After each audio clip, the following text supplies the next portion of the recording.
Yeah, let's just put that in the right spot. I mean, PvP is a sport, but like, not exactly what I wanted to do. So whatever. Hey, but now people know that the sports channel exists. The sports channel in our Discord. Yeah. Yeah. I mean, because the sports TV channels existed for a while. I would say. Yeah. Oh, don't get me started on sports. I can start. Yeah, sports. my work was a fun talk. My boss was at that game last night. At the game. Or sorry, no, he was at a bar watching the game. Okay. Yeah, because he took off early, and I was like, "Wait, where are you going?" He wasn't at the game because the game wasn't out of state. It was in Dallas. Yeah. Yeah. Yeah. Get me started on that. Sorry, No, I obviously pay attention. No, I mean I had one. I've got a couple coworkers that have asked about it. One of which is out of town today, so like he didn't get to tell me about it. Like I'll be walking into work and be like, "So how about that game?" Because he listens to the highlights or whatever on the radio, like in the morning or whatever. And it's just like, oh, fine, I get to relive whatever happened. Yeah, I don't love those conversations, but I am very well informed considering I follow the Kraken as much as I do. So, yep. if you don't follow hockey, the Kraken were eliminated in Game 7 of Round 2 by the Dallas Stars in it was a good game. It was a good series. It went to the final game of the series. I won't complain. Year 2 of the Kraken existing. That's a pretty good result. But you know what we will complain about? Oh, Pokemon God. Go, let's go! I was going to say literally everything else as you blast out the mixer and potentially break my headphones. Thanks, bud. You're welcome.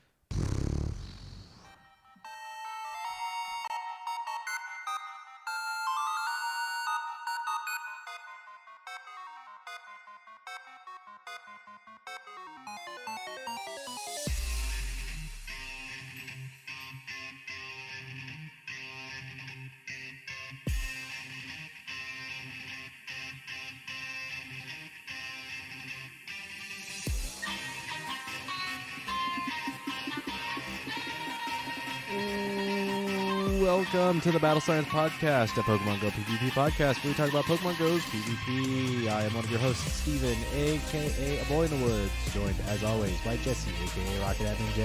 Hey, that's me.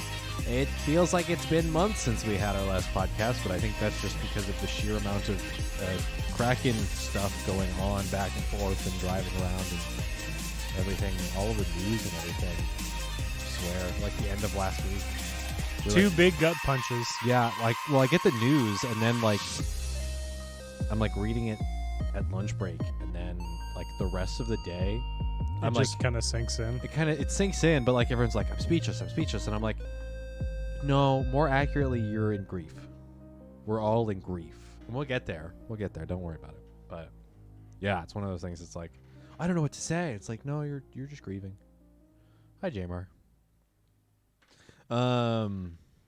Did we give, Speaking of, did we give does Jamar just have the gold color now? Because that's kind of spiffy. you can change your spiffy. color.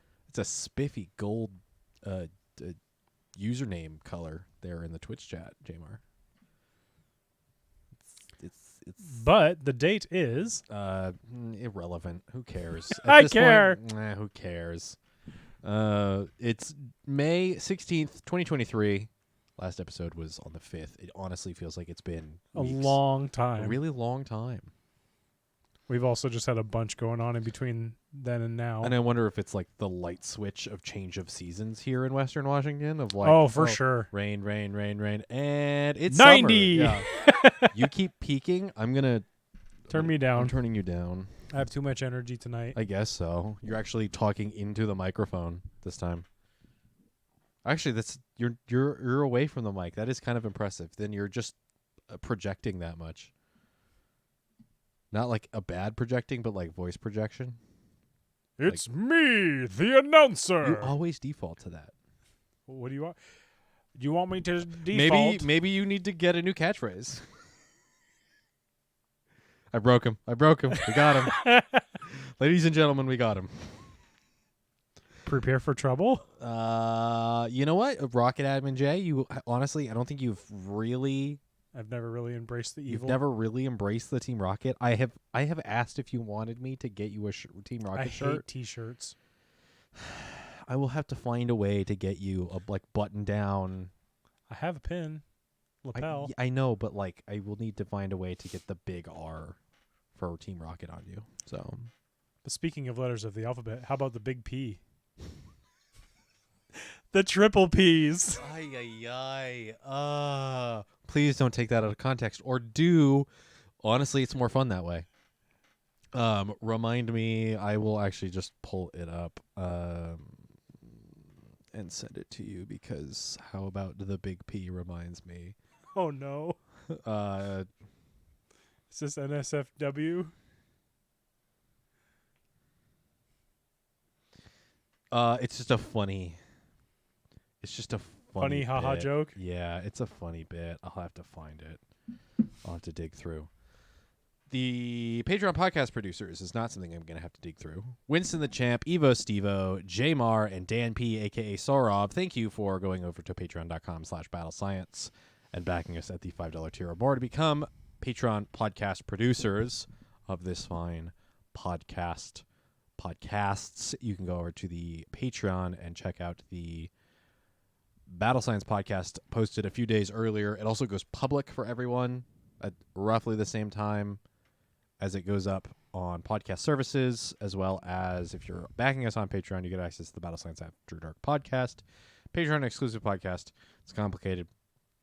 Patreon, the Battle Science After Dark podcast, where we talk about whatever with whatever language. We put it behind a paywall, generally speaking, because we use foul language and we talk about other things that aren't Pokemon, etc. So, update on the Patreon. It's I don't know how to really broach this subject without I don't have a script here. Jesse and I, Battle Science isn't ending, but we're going to take a hiatus. So Jesse and I have talked on and off about it for a couple months now, kind of just gauging each other's interest in Pokemon Go and in PvP and the waxing and waning of our time and interest and availability. And the Battle Science podcast,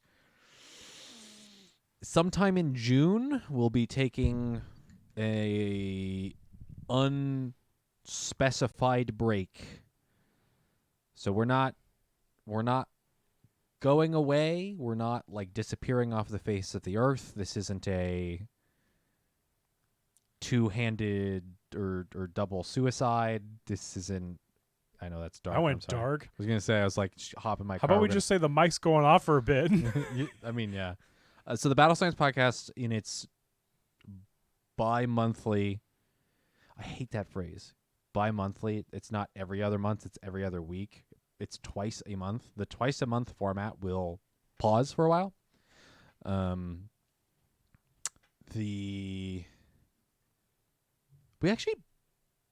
thinking about it now of the logistics of it. Do you want to just do Battle Science After Darks and put them up for free on the Patreon anyway? We can talk about that another time. Okay. It's something we have to work out. Because I don't want to get too rusty on the mics, I guess. I just enjoy doing this, but we just don't have the oomph to keep doing PvP content currently. Amongst additional news that, not to be overshadowed or not to overshadow news we're going to talk about, but at some point in June, maybe the first episode in June might be our last one before hiatus. We'll figure out dates somewhere. The Patreon itself is going to be pausing as far as payment. So if you try to back us for June, you won't be charged. If you try to back us for July, I will set a reminder to not charge people. There's a button I have to press at least once a month to pause Patreon subscriptions. Pause Patreon subscriptions so that y'all don't get charged. So I think technically you can still back us but you won't get charged. So if anyone backs us on Patreon, those of you that back us on Patreon, you can unback us from Patreon, reduce subscription, etc. You won't get charged for June. When June 1st rolls around, you're not going to get charged for it. You'll still be a Patreon in the back end system, so you'll still see our page. Our page isn't unpublished. It's just that we're not going to charge you. We're not taking money from you. We're not taking money from you. So if you want to remove yourself just on the off chance in the future or what have you, go ahead. That's all up to you. We'll figure out what we're going to do as far as additional content here and there. When we're going to continue. If we continue, we'll let people know. That being said, that is for the Patreon exclusively. The podcast feed will continue to be there. It will still be, the podcast itself will be up there. I'll have to do math to see what our billing cycle for Podbean is to see. I want to say it was July. Yes. So it will be at least up for, let's see, we're May, at least 13 months. So it'll at least be up for another year. I don't imagine we'll have an entire year hiatus. I imagine we'll have some sort of, we're either going to continue the podcast or we're going to end the podcast news between now and in 13 months. Yeah. But the podcast format will continue to be up there. YouTube is free. Those are just going to be up there no matter. So if the podcast services go down, if the podcast ceases to exist on podcast services, it will continue to be up on YouTube. Not entirely. There's a point in time where I started uploading it up on YouTube. So at some point I might go back into the archive because I still have all of those video files and put them up on YouTube so we have the full, since YouTube is free. It's odd that a video hosting site is free. But a podcast with ads. service. Yeah. But a podcast service where you doesn't have mandatory ads, it doesn't feed ads before or after, isn't free. It's kind of strange that way. But YouTube's also just this weird unicorn amongst They the also internet. put all those out on all of the audio platforms for us. True, but we have to go through the work of linking it to all of those, whereas YouTube is just slapping it YouTube on. is just there. It's the car salesman. This Yeah. baby can fit so much video files. Yeah, whereas like Podbean, you have to go through additional work to put it up on other platforms, but they don't charge you any additional. They charge you just for hosting it there with the RSS feed and everything. So it's weird. I think technically the same thing with Patreon, where even if we've paused it, if I continue to pause it, the podcasts will be up there as well on open to everybody. So you can go there and listen to the podcasts up until we started posting the podcast up on Patreon. That's probably the one place where I won't go back and re-upload all of the old stuff. It's probably going to be YouTube, if anything, where I put the old podcasts up. But if you're going to go listen to the old podcasts, just be aware for cringe and slightly less quality, because I won't say we've really improved quality-wise, at least myself. I still say a bunch of other stuff. You've gotten better. I'm consciously fighting the urge to say it every other word. It's a real war inside my brain.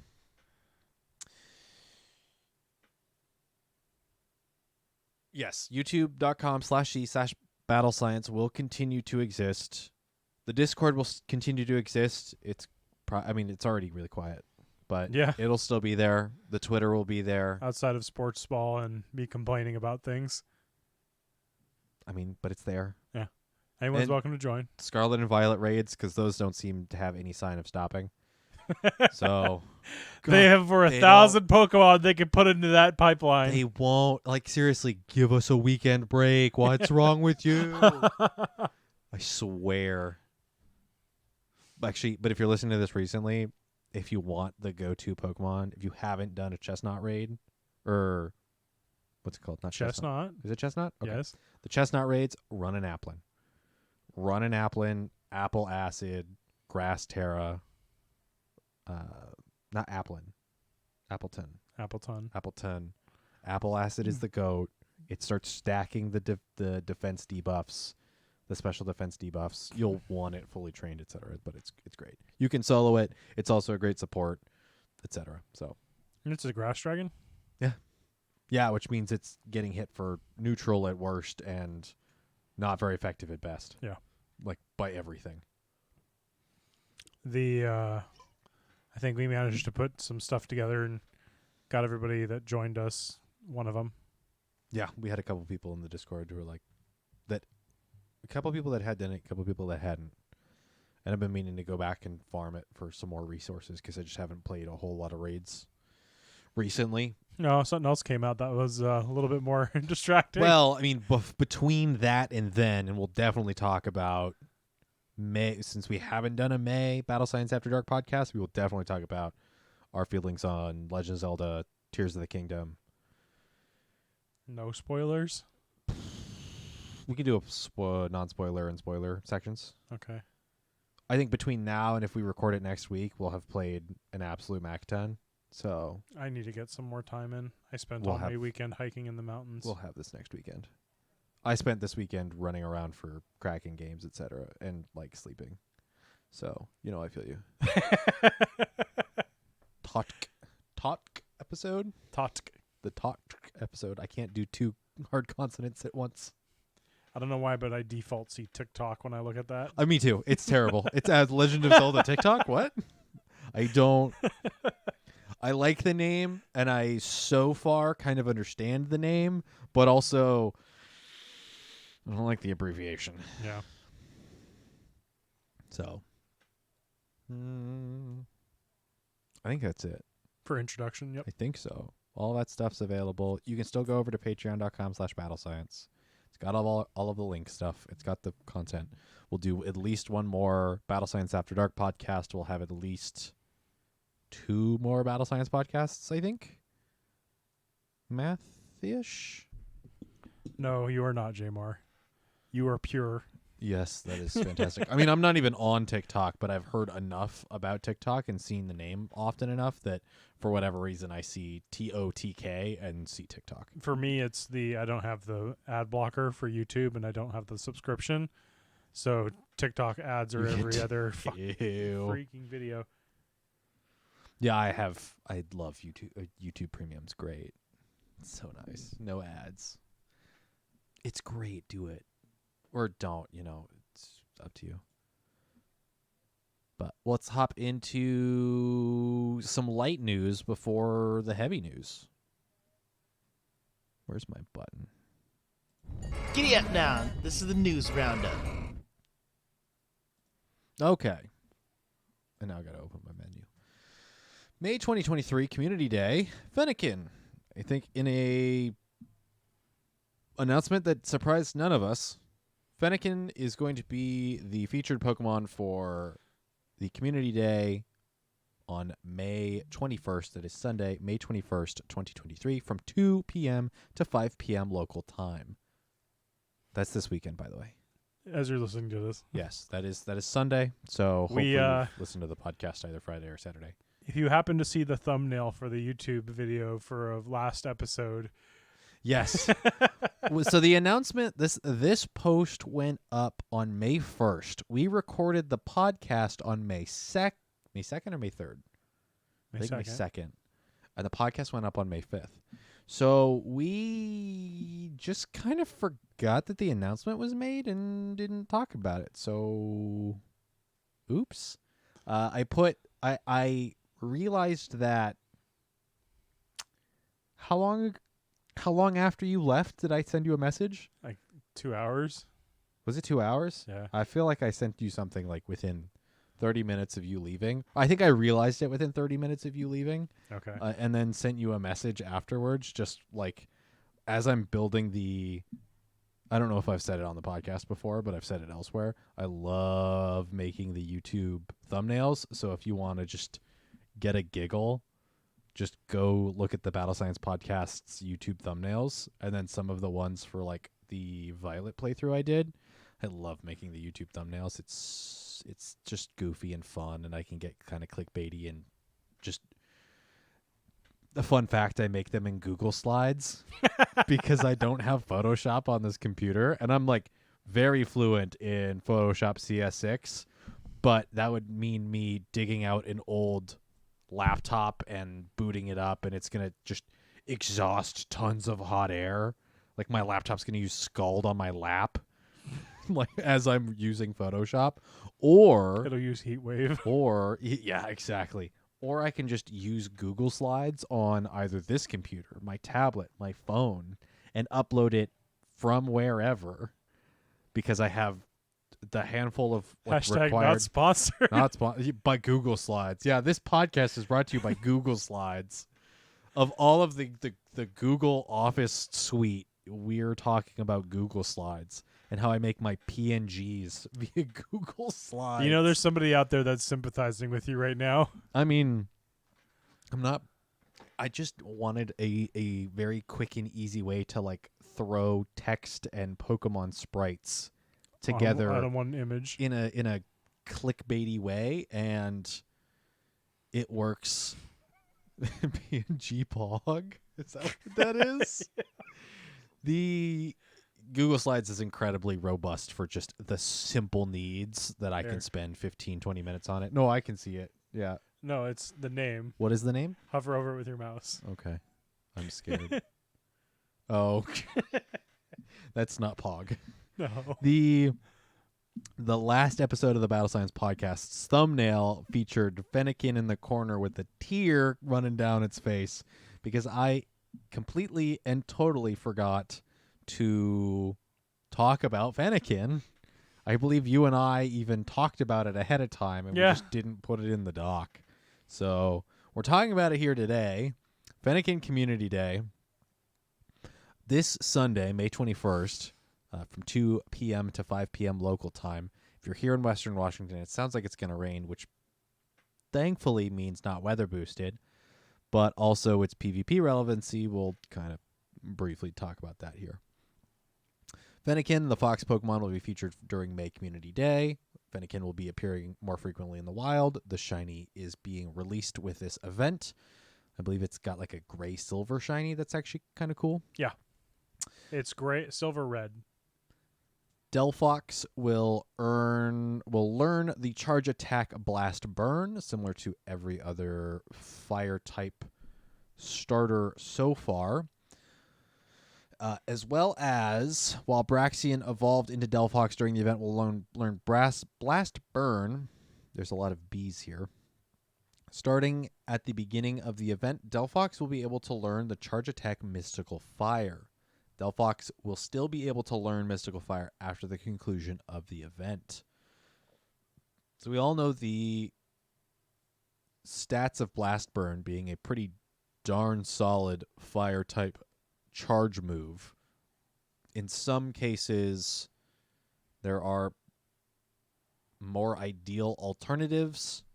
I believe Blaze Kick is preferred on Blaziken, but that's just because it's a little bit faster and Blaziken's squishy. I've sent you a link. Okay. I don't know what you're sending me a link for. And where? Where did you send the link? Discord. Discord? Okay. Mystical Fire, according to the information here on the page, Mystical Fire in trainer battles is a 60 power and will decrease your opponent's attack. According to data miners, that is a 100% chance that is guaranteed to decrease your opponent's attack by 1 stage.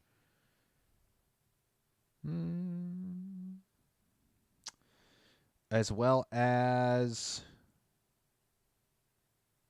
it's not referencing the energy requirement. PV Poke is referencing here. Blast or Mystical Fire looks like it might be an Icy Wind clone.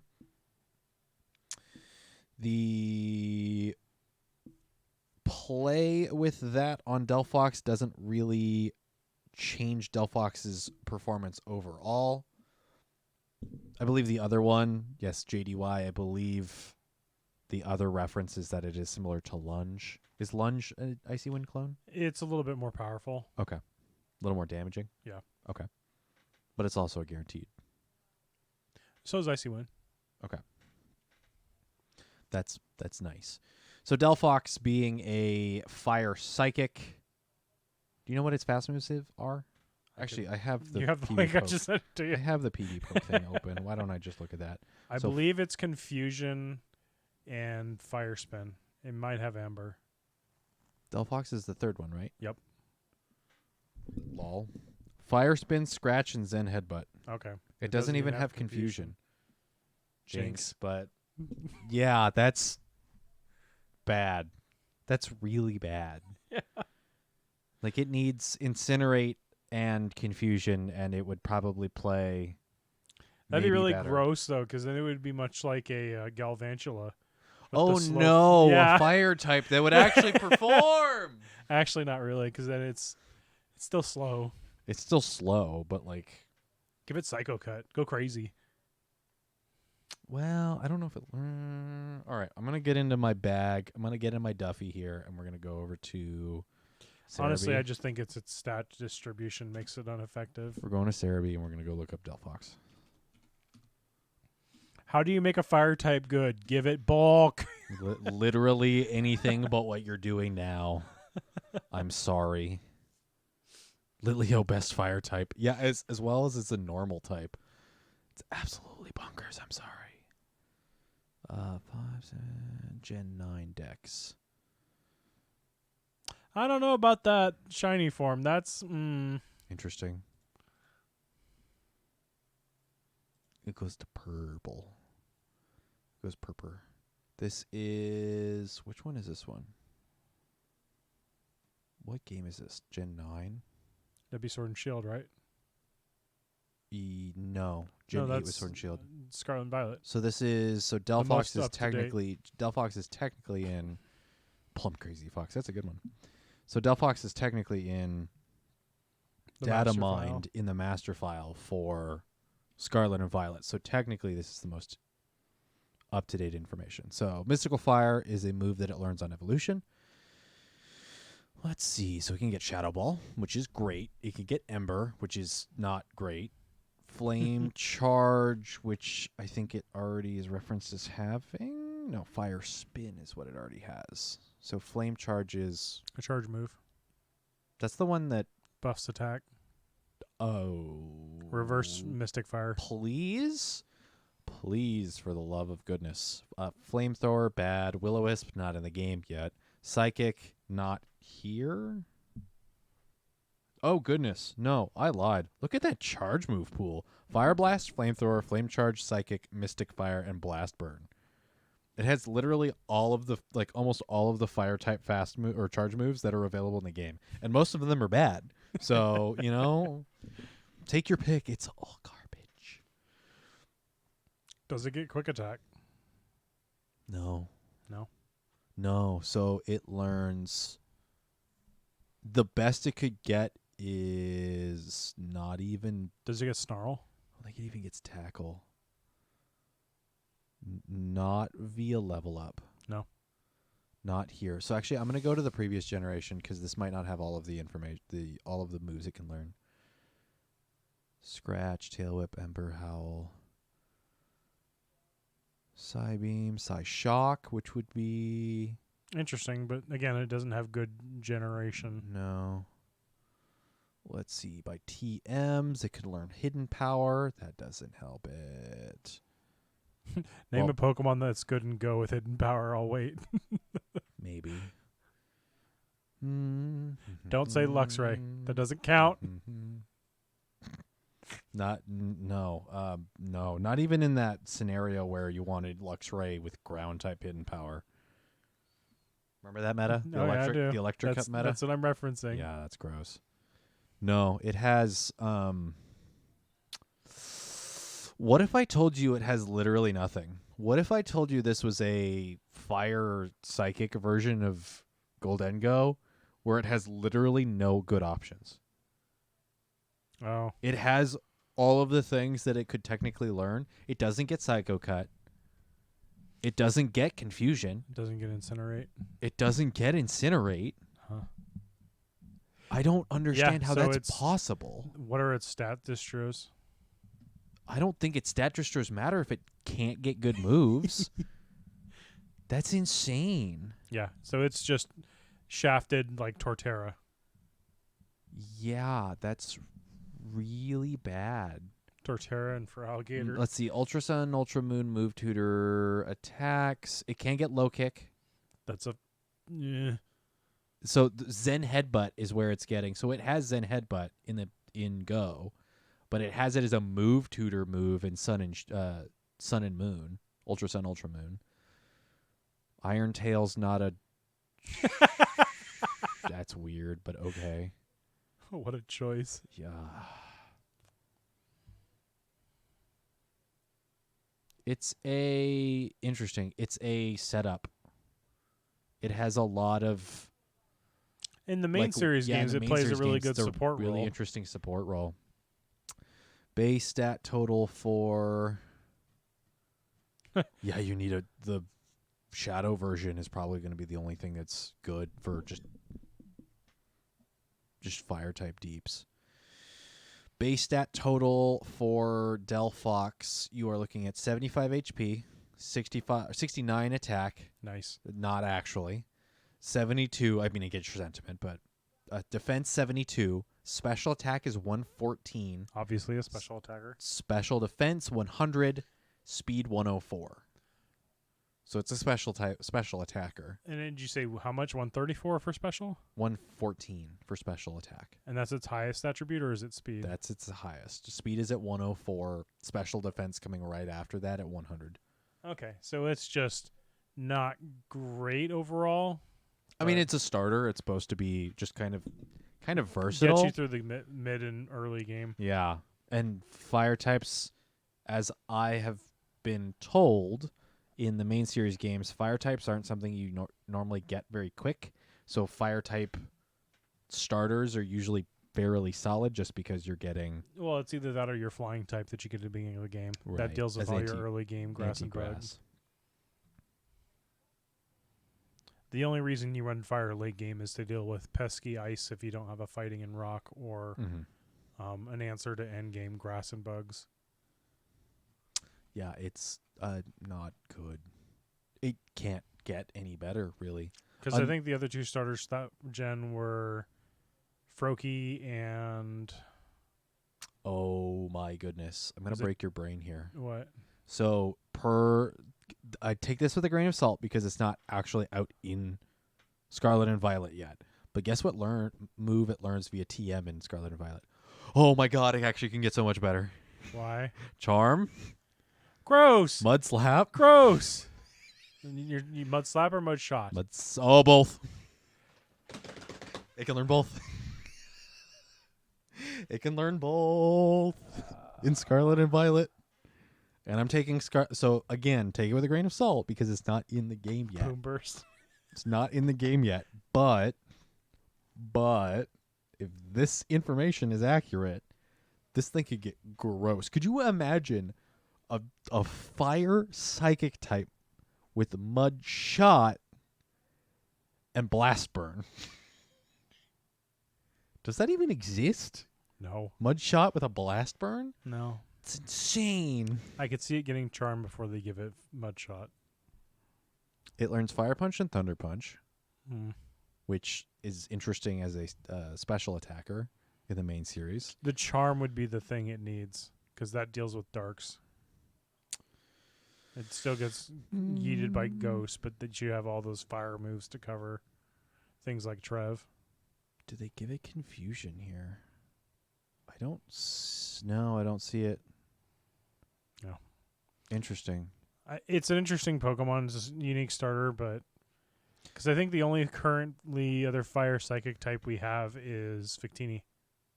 Yes, I think Victini is still going to perform better. Yeah. Just because V-Create. Yes, exactly. The only other fire psychic that I can think of that will get hopefully soon is Zen Mode, Darumaka, and Darmanitan. Yeah, we've had radio silence on that. Darmanitan. Yeah. Darumaka doesn't change. That's an interesting one that we just haven't gotten. We haven't gotten any updates, and that has been out for 2.5 years plus. There's a lot of things that are like that though. Like they still need to figure out how they're going to do wishy-washy.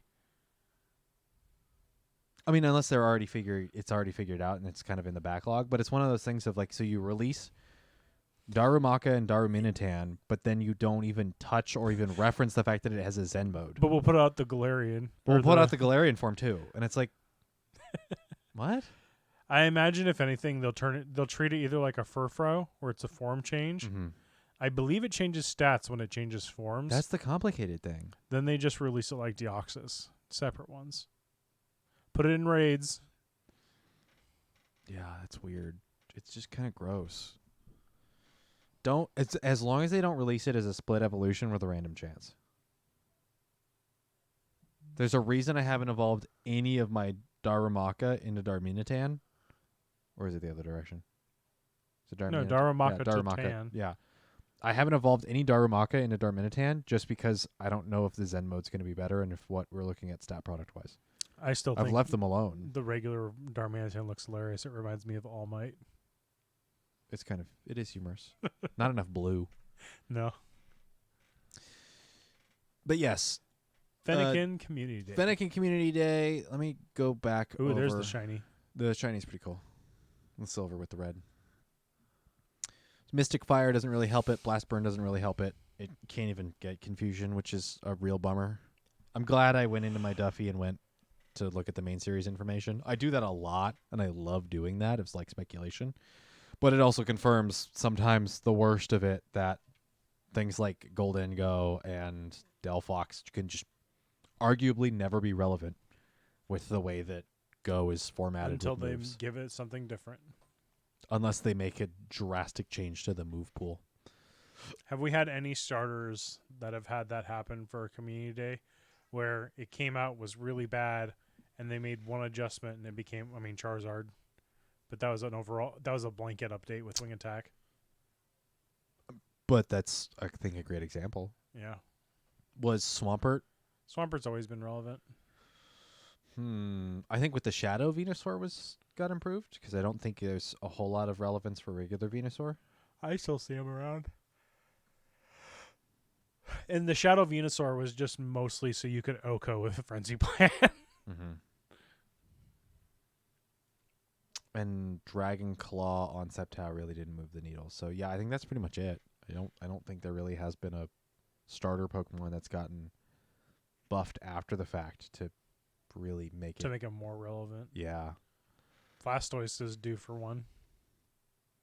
That's another one we'd have to dig into the master file to see what, or the main from the main series. Series and see if there's a move that's in Go that would actually give it a better bonus. Get it roll out. So the one reason to look here for Fennekin, other than just getting one for Community Day and getting a shiny, is it is 3 times Stardust for catching Pokemon for the 3 hours. The additional bonuses, I believe, are all existing here. So 2 times Candy for catching Pokemon. Lure Module is activated, will last for 3 hours. Incense activated will last for 3 hours. Additional XL Candy, trades requiring 50% less Stardust, etc. 1 extra special per day. 1 extra special per day. All of those are the same. All of those are the same bonuses we've seen in previous Community Days.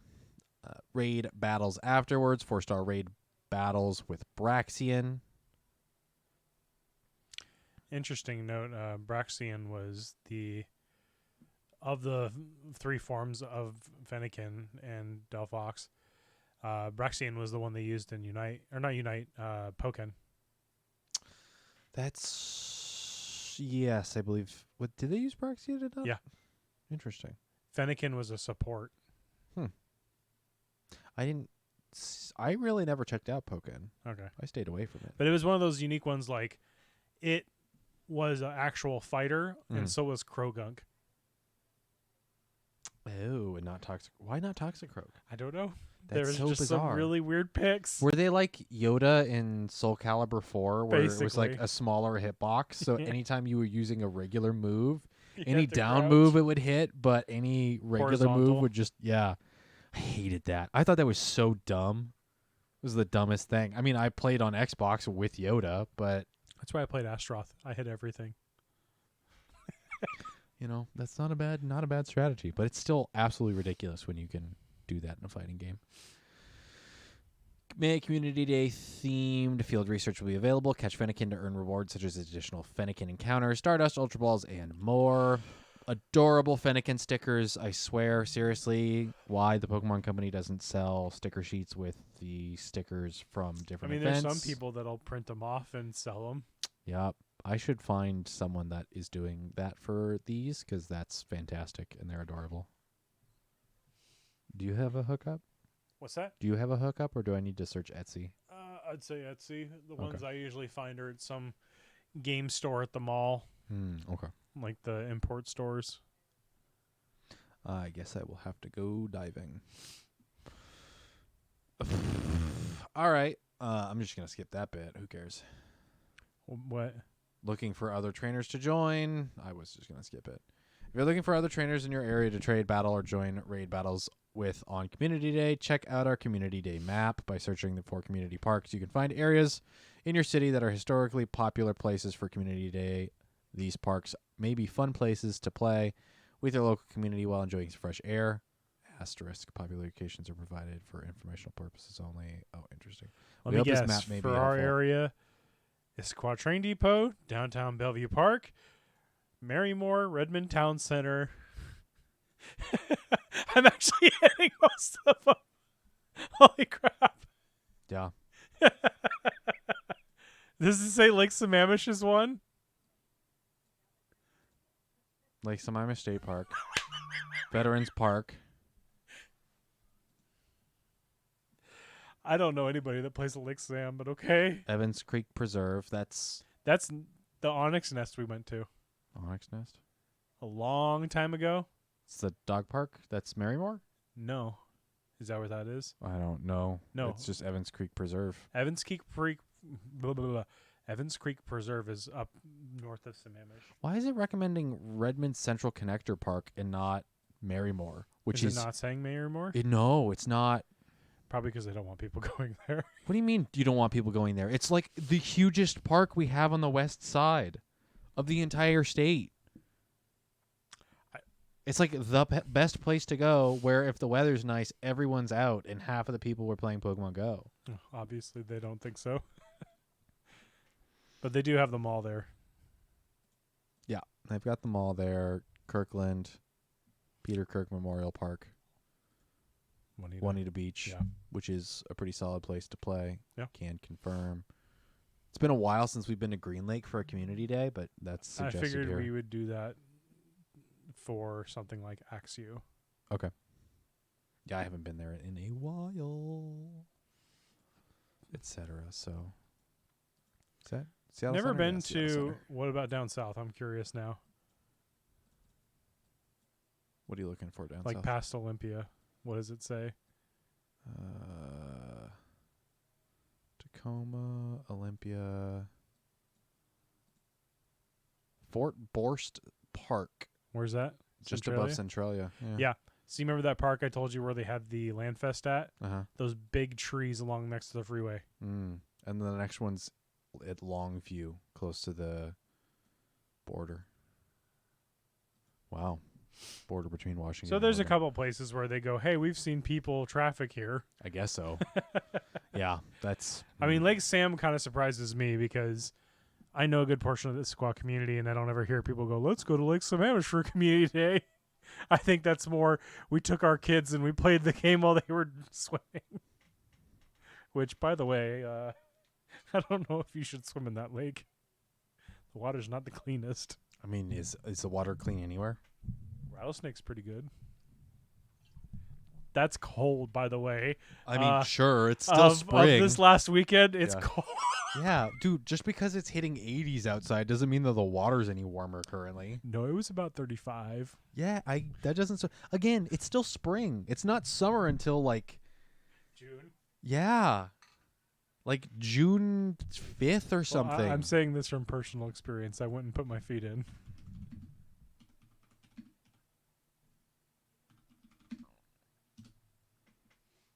June 21st is when summer officially starts. We've got a long ways. Like an absolute monster of a time between now and then. What, 3 weeks? June 21st. 1, 2, 3, 4, 5 in a Five? day. Okay. 5 in a day. Take that. All right. Speaking of June, save the dates for next season's community days because the season ends at the end of May. Community days for season 11 are Saturday, June 10th, 2023. A community day classic on Sunday, July 9th. Excuse me. Oh, no way. Seriously? Yeah, what? Why? What? I'm going down to visit Bugcatcher and Battle Ram for family vacation that weekend. Oh, nice. That happens to work out. Hopefully it's something good. It's a classic, so who knows? Sunday, July 30th, 2023 will be the normal community day for July. Sorry. How funny would it be if it's Larvitar? The one that they've already had. I went down there to play with them for. I think it's been featured enough, and they haven't done the community day classics for Pokemon that have been getting megas. Yeah. They haven't really correlated those two, so... Community Day Classic. Mega! Sorry if I peeked again. Yeah, you're doing it again. Actually, I'm not quite sure how far you went that time. Nope, yep, you went close. Darn close. Yeah, I don't know. It might be something that's like hasn't been featured a whole heck of a lot. So it could be like Mareep. Mareep. I was just going to Yeah. say. I mean, Will One- Steven finally get his hundo? one can only hope. At that point, again, am I still playing the game? I don't know. Sunday, August 13th, 2023 will be the final community day of Season 11. Community days aren't the only events on the horizon. Here are the dates for additional in-game events coming next season. So these are exclusive dates. Theoretically, if these correlate to what the dates were for Season 10, these are Season 11's Elite Raid days. So you're looking at June 3rd and July 22nd. So two of them. 2 of them. And then the weekend, the final weekend of the season, Go Fest Global, Saturday and Sunday, August 26th and 27th, 2023. So theoretically, we know the dates for the community day, or we know the dates for the community days, 3 regular and 1 classic, which is so far been the pattern. And theoretically, we know the 2 days for the 2 different elite raids. Now, what they're going to be, don't know. Are they actually the elite raids? Also, don't know. But Saturday, June 3rd and Saturday, July 22nd are the 2 additional dates. And then the very last weekend, because they always like to do an event series, 2-day event series at the end of each season, Go Fest for Season 11 is going to be August 26th and August 27th. Do you think we see the last of the Ultra Beasts?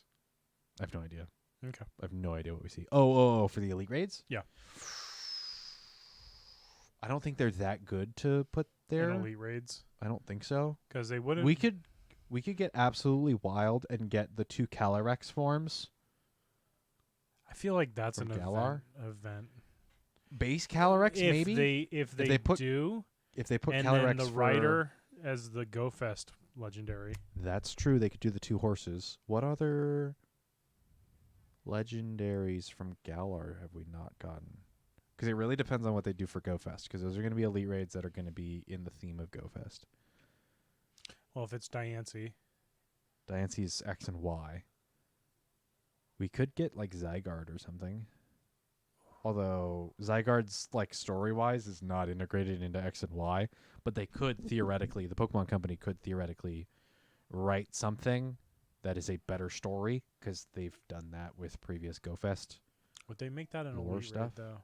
Or would they make that like an event research? Probably an event research, so Zygarde wouldn't make any sense. Because it's the cell forms. What's X and Y's mythics? The Z one, the Thundercat, whatever its name is. Not Zorua. Zoroark. Zoroark. How's it going, Battle Ram? That's one we don't have yet. We have Zarude. Let's see. I want to go to Sandstorm. No, not Unova. Kalos.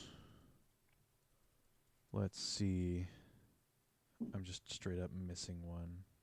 No, Xerneas. What's before Hoopa? In the decks, I have no idea. Yeah. 718 and 719. Zeraora, that's the right one. It's so, why is there Zoroark, and then there's Zeraora? It's a great question. It's so confusing. Let's see. Nope. I mean, realistically, we could get weird Galar stuff, because there's no reason DNC can't be associated with other stuff. Could also see more Hisuian. We could I see feel more like those Hisuian. won't be. No, I think we see legendaries. We see odd legendaries. So from Kalos, we're still missing Zygarde, uh-huh. Diancie, Carbink, and the Fire Water one, the Steam. And that's a mythic. That would be interesting. It's not a legendary, it's a mythic. So, yeah. From Sinnoh, we're still missing Arceus and Phiome and Manaphy. We don't see those in... we don't see those in raids. We will not see those we were in raids. missing a Namorous, which is the 4th genie. Ugh. Yeah. Oh. Okay. Right. But yeah, the... what's it called? I don't think anything will quite Volcanion. fit... Volcanion? Yeah, I don't think any pair of legendaries will quite fit, like, the 2 horses from Galar or the 2 additional Reggies from Galar, because it's just a pair that they can just do 2 EX raid days as long as they function well. They could also put in Zacian and Zamazenta armored form as legendaries for elite raids. I'm gonna come. Wow. Okay. That'd be great. Oh, hey, by the way, you can only do these in person, and they could break. But here's like the 2 best Pokemon we're gonna release for months: Zacian and Zamazenta armored forms. Oh, That'd be gross. That would be so good. Big brain. Yeah. Big brain Niantic. How to force people to touch grass. Yeah, a little late on the bringing people back in interesting. Also, they would have to get it to work right the first time. Sorry, beta region. Which probably isn't going to happen. That would be gross, though, because they'd have boosted stats, too. Yeah. Yeah, they would. It would almost require like probably a 10 to 15 person. lobby. Yeah. 10 safe. Good luck getting enough people. That'd be fun. I live rural. Well, sucks to be you. Get on a bus, go into town. You came at the get on a bus with the same energy, like in my brain, as the Kingpin. It's all about the Mets, baby, the Mets. And so I just have that in my head. Yeah, But that's all speculation at this point. Yes. The other bit of lighthearted news that we'll cover here. Never miss with the Master Ball, coming soon to Pokemon Go. Except if you maybe flub it. I don't know if they'll regen it back into your inventory if you just drop it because of rain or something. But, you know. I imagine it's one of those things where it just... You tap it. Here's your screen. The circle never disappears from the maximum border of your screen. That's true. You could just... It just appears as... Or they could Are you sure you want to use this? It will auto catch, and then you hit yes. It also might play out like a QuickTime event like they did for Let's Go. When you go to throw the ball, it automatically starts an animation that flies straight to the Pokemon. Interesting. It grows wings. Like, I think in Let's Go, the animation is you select to use it, and it says, are you sure you want to use this? And it just cuts to the character straight throwing it, bunk, off the thing's head. It's immediate. Yeah. Guaranteed. It's like if the Pokemon's shiny from a raid, it's a guaranteed catch. Trainers, in the course of your travels, you may have heard of the very best Pokeball with the ultimate level of performance, the Master Ball. When used, it will catch any Pokemon you encounter in Pokemon Go without fail, whether it be in the wild, through lure modules, after raid battles, or while using your daily adventure incense. I'm going to pause you really quick. Uh-huh. So the reason, pause real quick, was it does mention after raid battles. That is interesting. We've only ever been able to use Premier balls. They recently added a couple patches back the ball tray / slider in raids. I don't know if you noticed that. That's interesting. Are they gonna then? You'll be able to. That's for this. Okay. I'm wondering if maybe they say, okay, you only get X amount of Pokeballs to use. Or no, maybe that's It'll just be an option to use that between instead. those and a Premier Ball. Yeah. Interesting. I'm kind of surprised they didn't add it more as like something next to the berry icon or something separate. Instead, they just put the whole ball tray, and then I'm assuming it's phrasing. Well, no, that's a very odd way of doing it. Putting it next to the berries makes more sense item wise, Or just above where the balls would be on the screen. Something like that. It's probably a coding thing where it says value master ball allowed, but nothing else. True. But sorry, please continue. This powerful item will soon be available to all trainers in Pokemon Go. What will you use it to catch? Seasonal special research, let's go. Throughout Season 10, Rising Heroes, free special research will be available. The final story will begin on May 22nd, 2023 at 10 a.m. local time. Willow's back with some news on Team Go Rocket's latest plans and a gift. You'll be able to claim the special research until the end of Season 10 Rising Heroes on June 1st, 2023 at 10 a.m. local time. Trainers who complete the research will get a Master Ball as one of the rewards.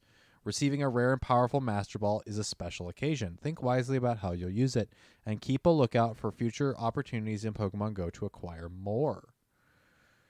So that would make Pokemon Go the first ever Pokemon game in which you can acquire multiple Master Balls without cheating.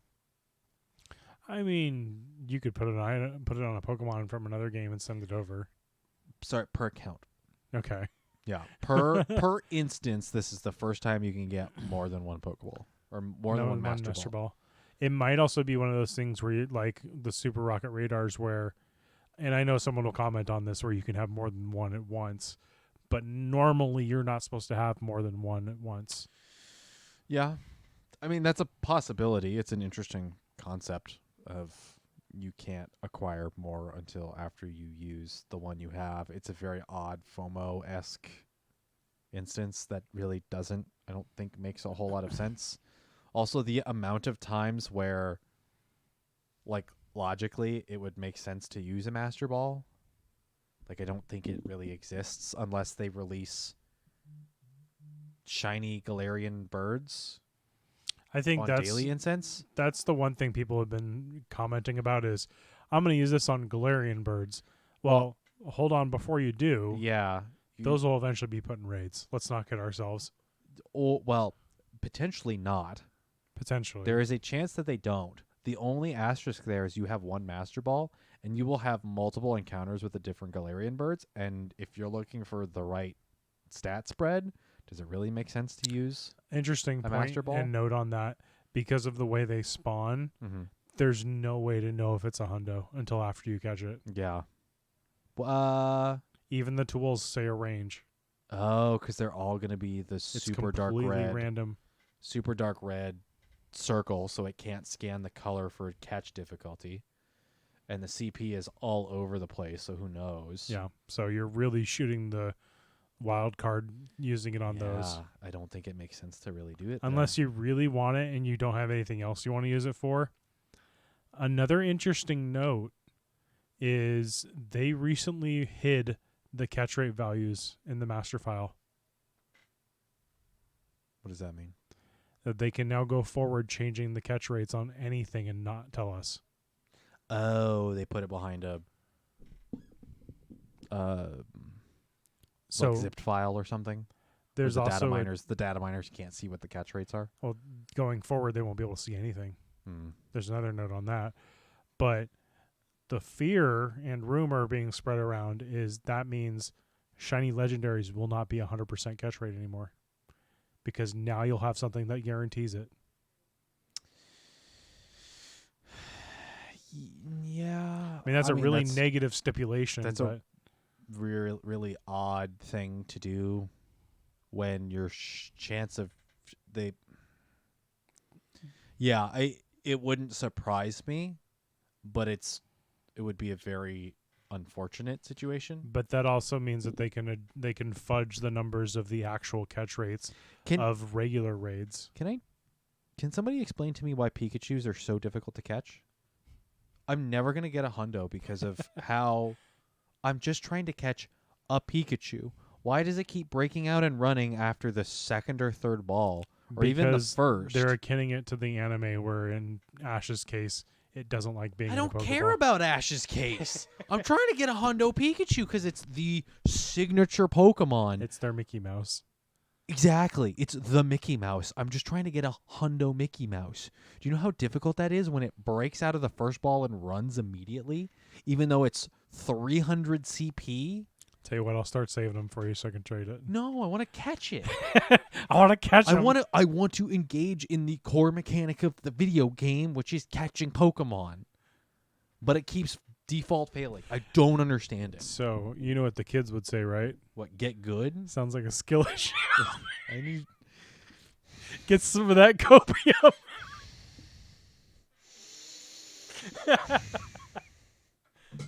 Have I told you what I want to send via Xbox Live Party Chat to the people that crouch over my Spartan in multiplayer when I play Halo? Is this safe? No, I shouldn't say it on the podcast. Don't. And I shouldn't send it to people via Xbox Live because I will get Banned. I will most certainly get reported, but I will send it to you via text. It is a quote from Fallout New Vegas. And if you know Fallout New Vegas, you will maybe be able to extrapolate what phrase I'm thinking of. So the other note to kind of finish off this announcement is they say other opportunities. That doesn't imply it'll always be research. That doesn't imply that it won't ever not be purchasable. That's true. You can buy more. Buy a bundle of 5 Master Pulse for $37 and No, 65 I think we're cents. looking at 20 a pop. For a digital Sprite.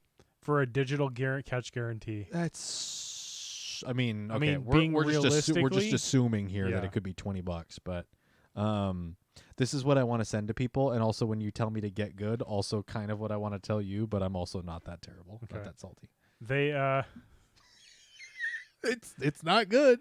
They could also do a flat rate of $10 because that's currently what the team medallion is. And I think that's a pretty base price. I don't think I mean $10, sure, but like I don't. You need to find. Oof.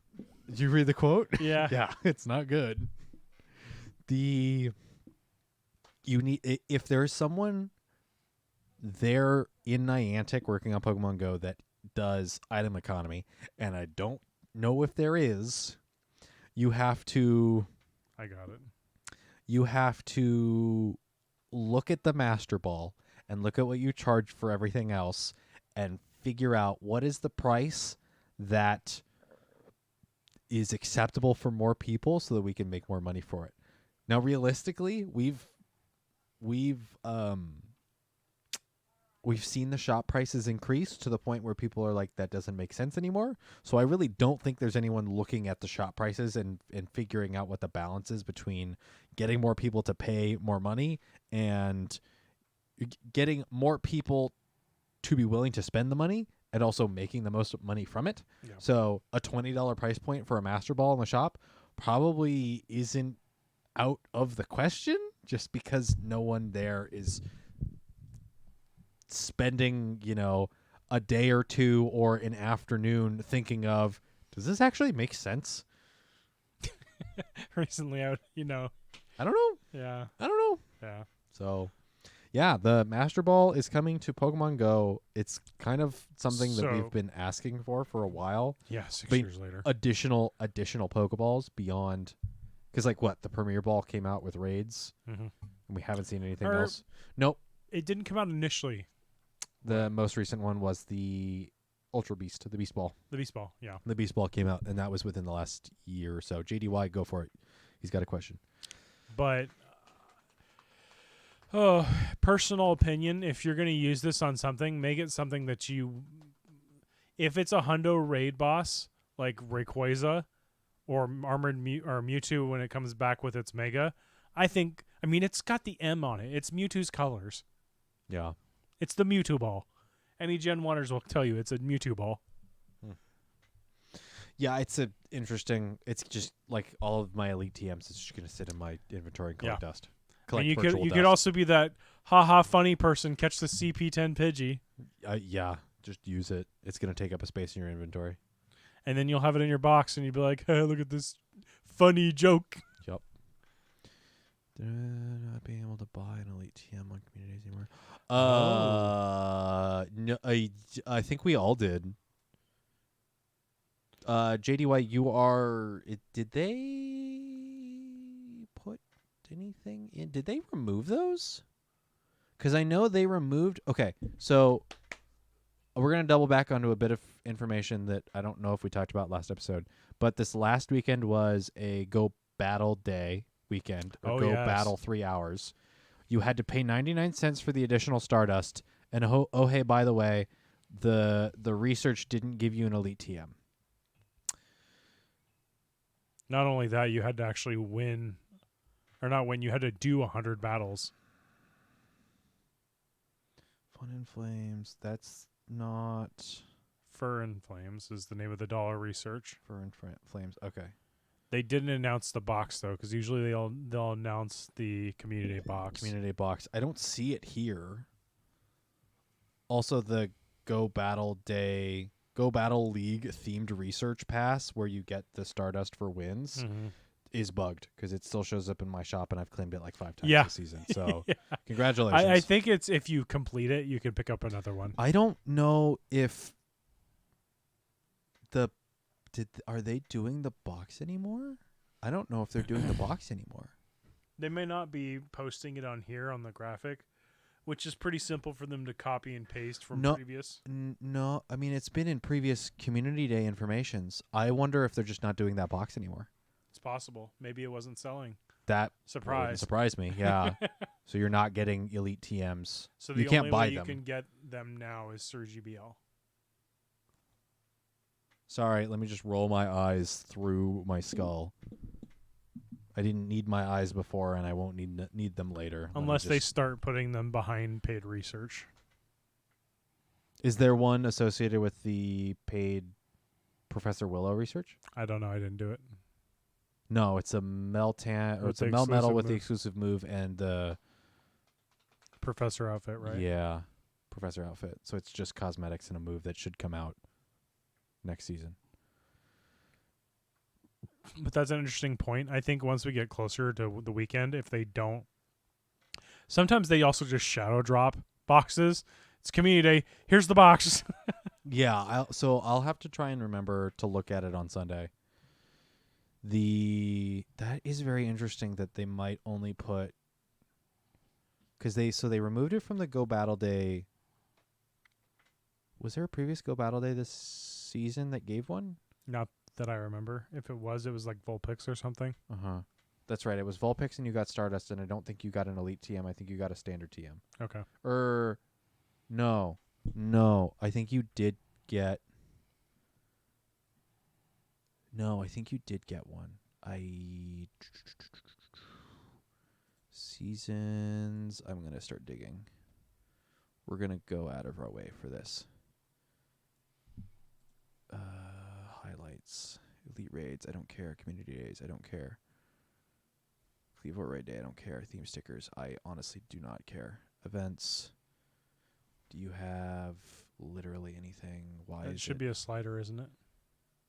Yes, so I'm going to go to... It'd be a... It would have been on a weekend. Yes, that is what I'm looking for. It would have a dot. Oh, Saturday the 15th. Togetic. So that wasn't it. Spring into Spring. Research Breakthrough.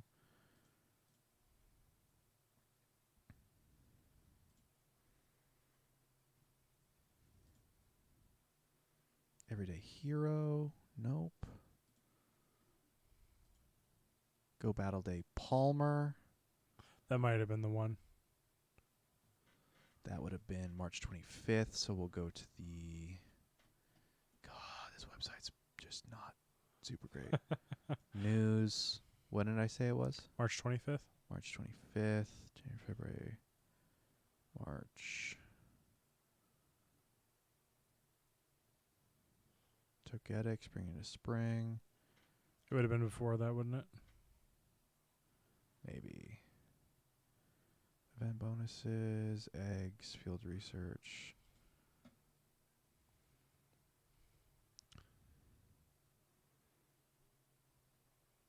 Go Battle League Rising Heroes update. Maybe. Well, that would give us the whole seasons of GBL notes. Yes, it would. Palmer. Free battle theme timed research will be available. Rewards including Palmer gloves. Stardust, which was this last weekend.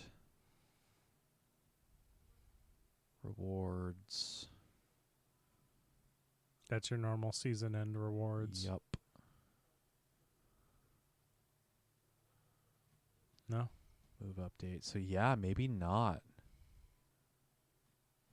Just silently takes it away and doesn't say anything. Yeah, which I mean, so it's one of those things that we don't have any statistics in front of us, and it could be as simple as they were giving them out so frequently that people like me just have a small handful of each in their inventory and they just don't use them. And they're seeing that and they're not giving out more until you do. Potentially. They're not giving them out for free. I used my first elite fast TM since I made my Lapras for Shadow Wing Attack Charizard a month ago. Yeah, same. I did a Charizard because I had, I think, 2 rank 4s, and I built one for a couple of months ago for one of the cups, and then that was it. So, yeah, it could just be a matter of, hey, no one was using them. Yeah. So we're just not going to hand them out as willingly. Yeah, and they're like not even behind $1 research for Go Battle Day, which I don't think I heard anyone really talk about their experience with Go Battle Day this weekend. Did you hear anything? I played 2 sets. Right. Well, I know, but like it was you buy the 99-cent research and you couldn't lag out of a game because it asked you to complete all 100 games. You couldn't lag out. You couldn't top left because sometimes that doesn't register as a game being played. Correct. And you had to play all 100 to get all of the bonuses. Yep. So, did anyone do that? Anyone here in chat? I don't know. I didn't. Did you hear? You didn't hear anything about it on Twitter? Oh, I did. There were a Okay. lot of people upset about it. Well, I thought about it, but they actually participate? Yeah, Whether they bought the ticket or not, did they actually play battles? Yeah, there were people that didn't. I mean, that's how I knew about the people that, like you mentioned, if you top left, wouldn't get credit. If you had a lag out, it didn't count. JDY says they played like 50. Mm-hmm. Okay. I did 10 games while waiting for lunch. I mean, you could speed run that with the 3 CP10s, but yeah. Okay, we are going to transition over to Portland because that was 2 weekends ago. That was the weekend after the last podcast. It feels like a lifetime ago. So, usage for Play Pokemon Portland. Vignock needed a Froslass to break up the meta. Oh, as far as the GBL meta. This last weekend, I imagine. Because I don't think a whole lot of people are running Vigoroth in Play Pokemon. In the Play Pokemon format. I don't think that's around. It could be, but it's not. I'm going to default to you and your experience with the Play Pokemon, the Go tournament for Portland. So we drove down Friday morning.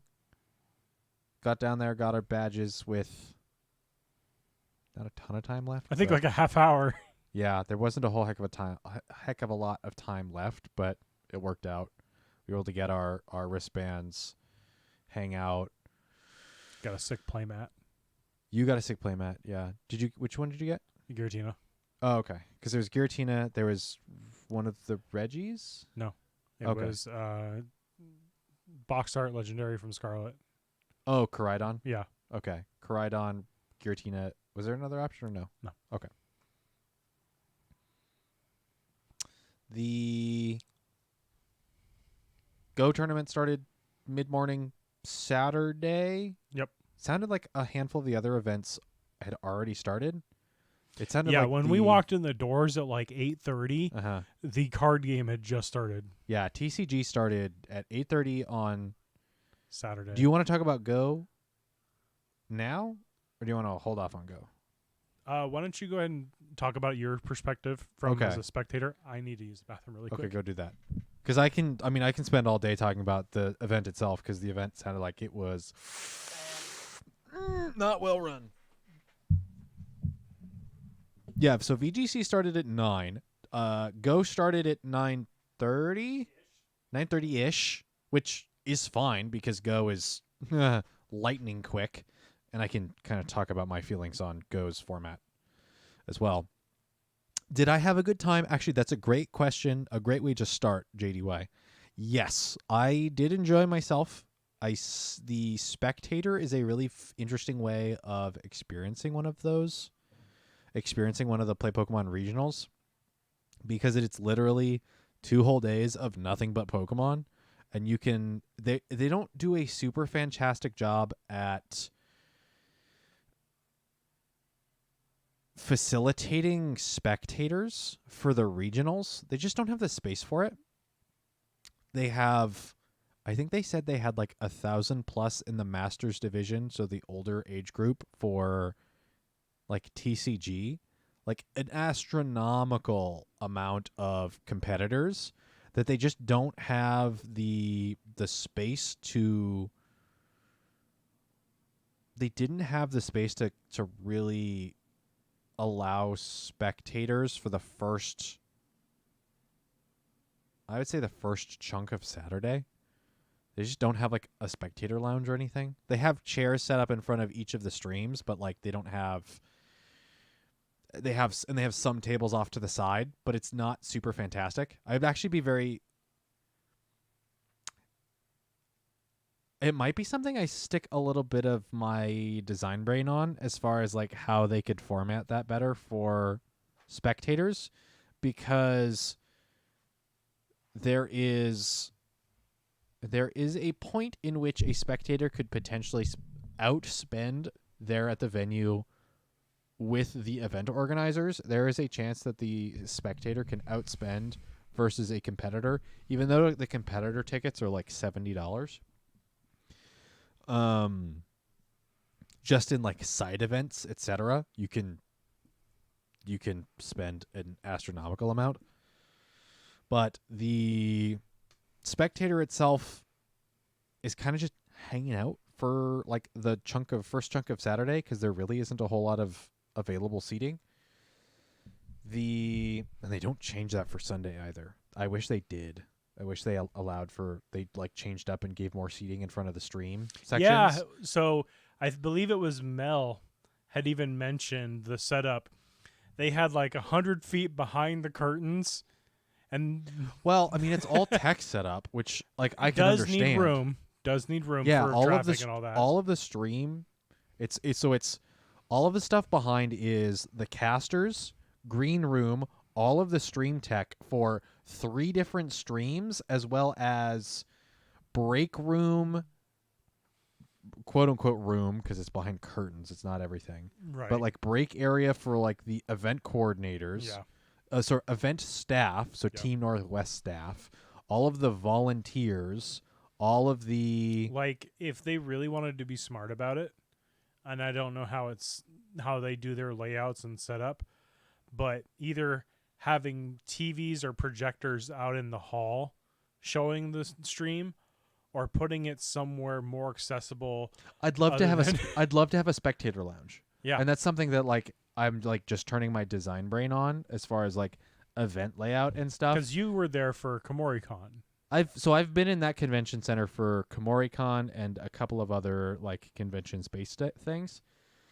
It's a big space. Now, like realistically, space costs money.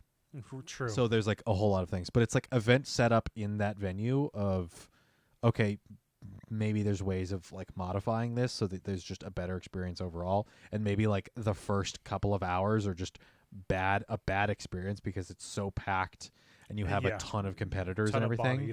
But like Sunday, it's actually genuinely pretty chill. Yeah.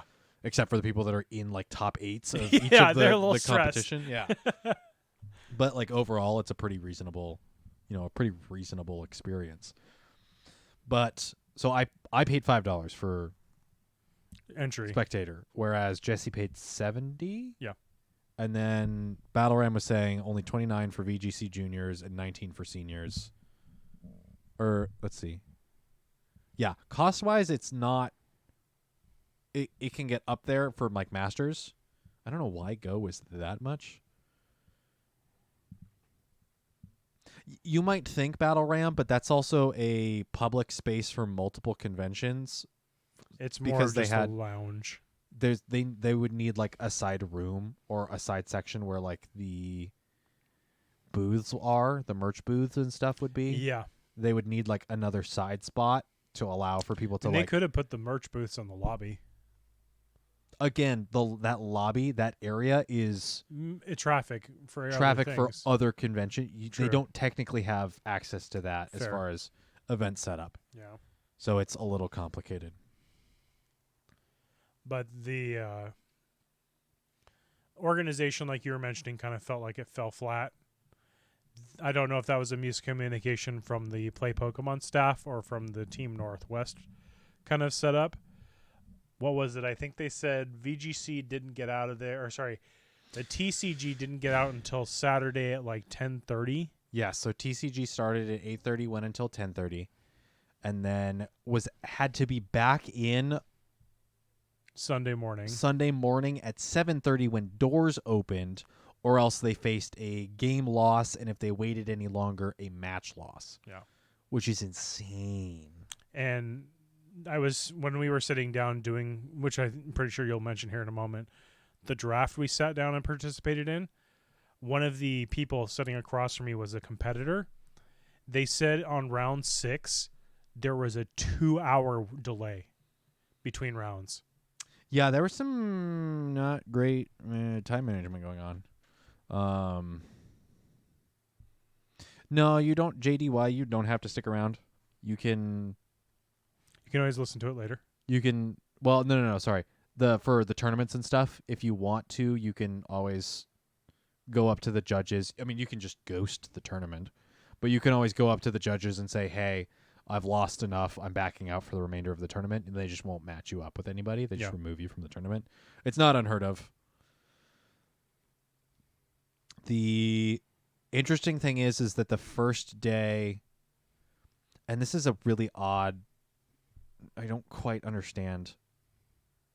I kind of do, but kind of don't understand.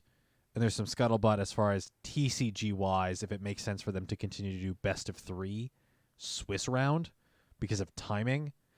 If one TCG match takes most of the time of the round, then one person can kind of stall for time. That's technically against the rules, but one person can kind of stall for time as far as, okay, I have my win con. I can kind of just wait it out and finish the match a little bit later. And basically, if you don't get around to playing that second match, then that person wins a best of 3 anyway. Yeah. You just win one. And Battle Ram clarified for me the delay in round 6 was because they had a pair mismatch and had to fix it like 30 minutes into the round. That's ridiculous. Wow. I mean, we did that for the last Smash tournament. But we were able to quickly recognize it and fix it. Yes, but also it's not. That's so the other thing that VGC and TCG do is that they do Swiss. When we did it with a bracket, which arguably made it a little bit more complicated because we actually had to roll matches back. Yeah. Theoretically, roll matches back 2 rounds. Yeah. But it's very odd that. So in the case of VGC and TCG, so video game competition and Trading card game, they run Swiss with the amount of people they have. They run Swiss all of day 1, and then I think TCG runs it part of day 2 to run more Swiss rounds because they have that many competitors. The Go tournament is double elimination,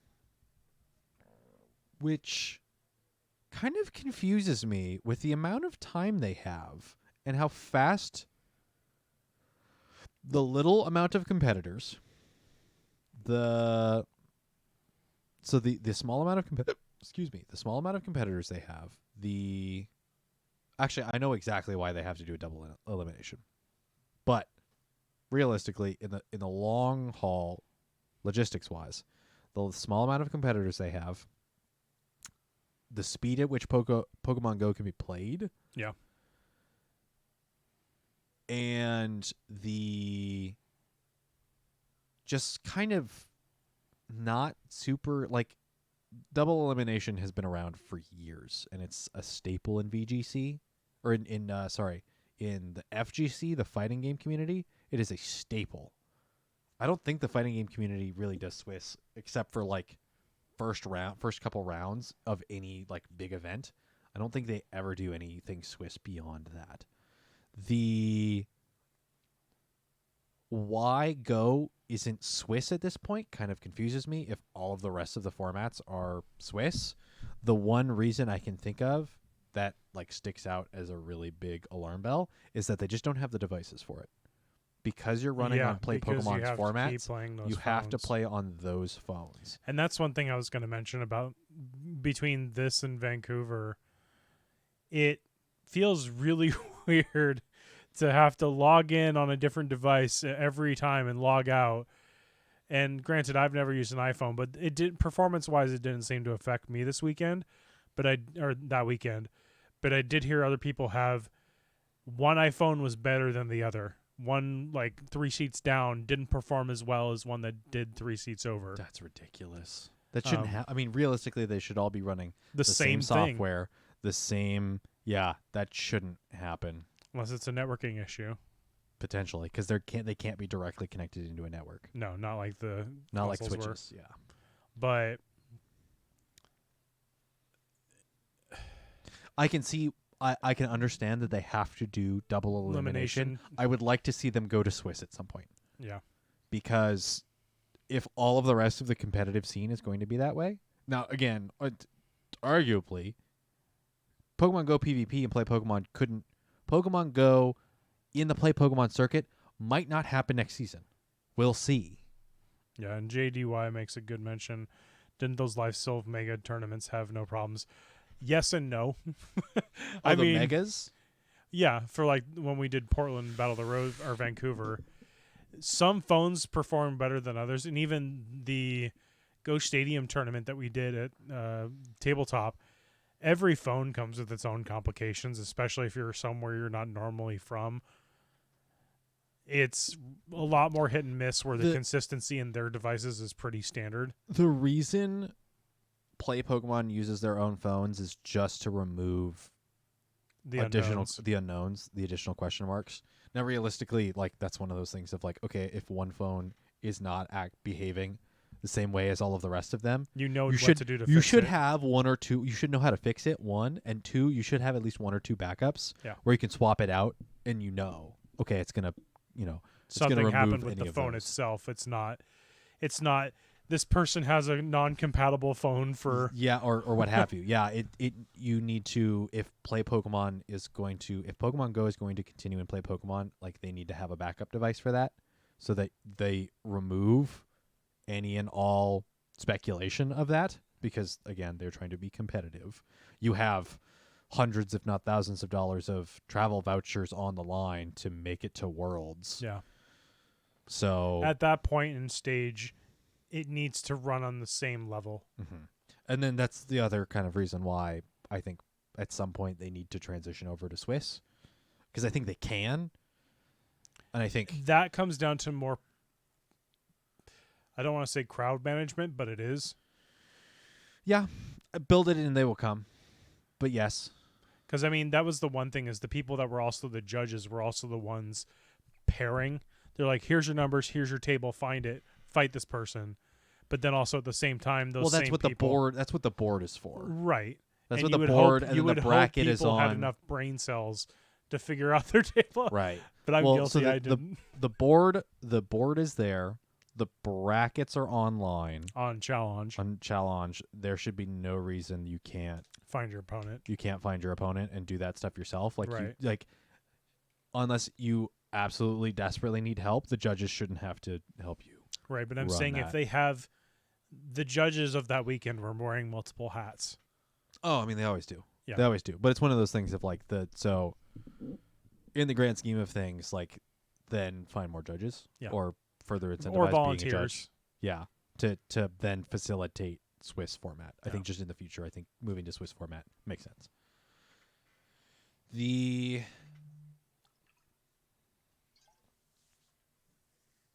I don't have the winners.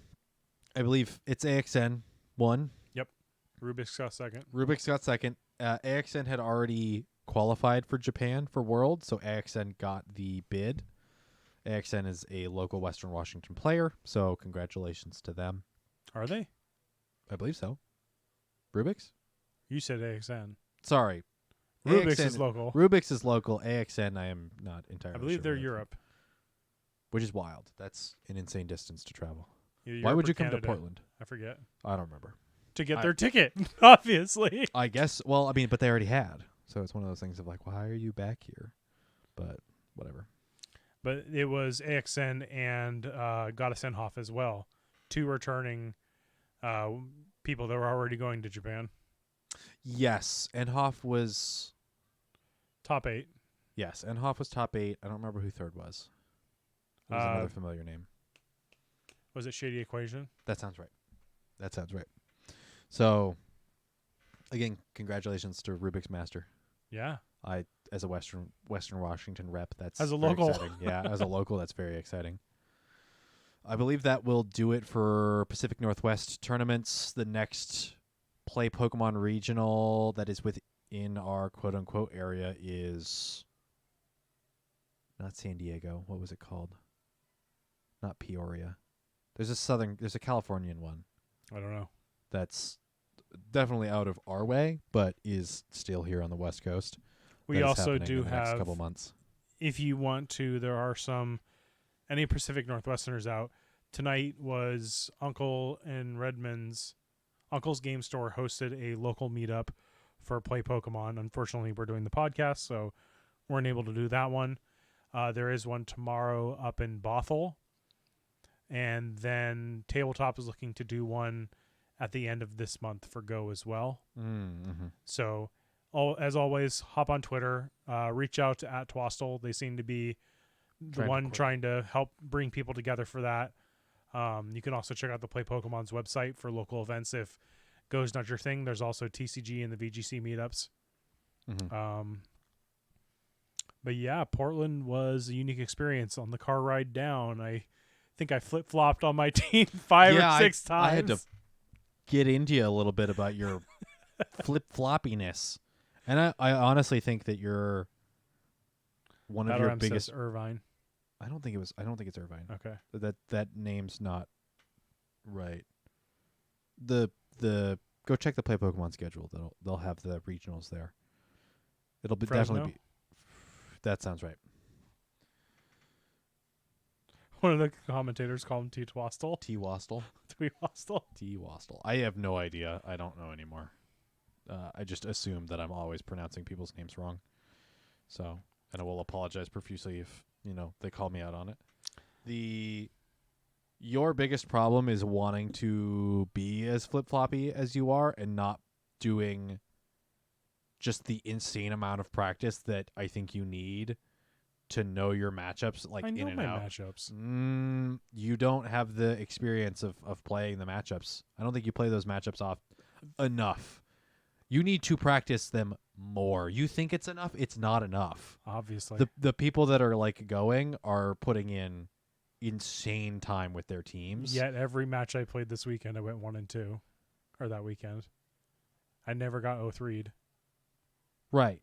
So I'm pretty sure I know my matchups more than you think I do. I think you need more practice. Is what I think you need. You need to I need more time. You need to solidify your team sooner, and you need to practice it more. But both of my teams were stuff I had been practicing with. But still, you need more practice. You think you have enough practice. You need more practice. You need to not be like, oh, but I could run Abomasnow, or oh, I could this, and this one has safe coverage things. And this one's like no. Shut up. See, if you were anybody else, giving me this, I would take it considerably. But for the amount of competitive you play, I can't. I don't play, but that's the thing. I can look at it from the outside looking in and say, if you want to be successful, play more, practice more, solidify. Don't be figuring out your team hours before the deadline. Your team should be locked my two in. teams locked. You should have your one team locked a week previous and be playing nothing but that team. I did. I don't believe him, chat. I don't believe him. I spend hours upon hours theory crafting at work. Right, but I think that's your problem is you're like hanging. How did I lose and go? Crafting. Well, funny story. My first opponent, I wake up at 6 a.m. and go take a shower. Steven, guess who your opponent is round 1? Oh. Who? Goddess Enhoff. Yay. I'm pretty sure we saw that the night before. We were in the same bracket. Okay. I was in the same bracket as Goddess Enhoff and AXN. Yes. So the same heat. So yeah, it's So with my match with Goddess Enhoff, it ended up coming down to RPS. I lost game 1 due to RPS.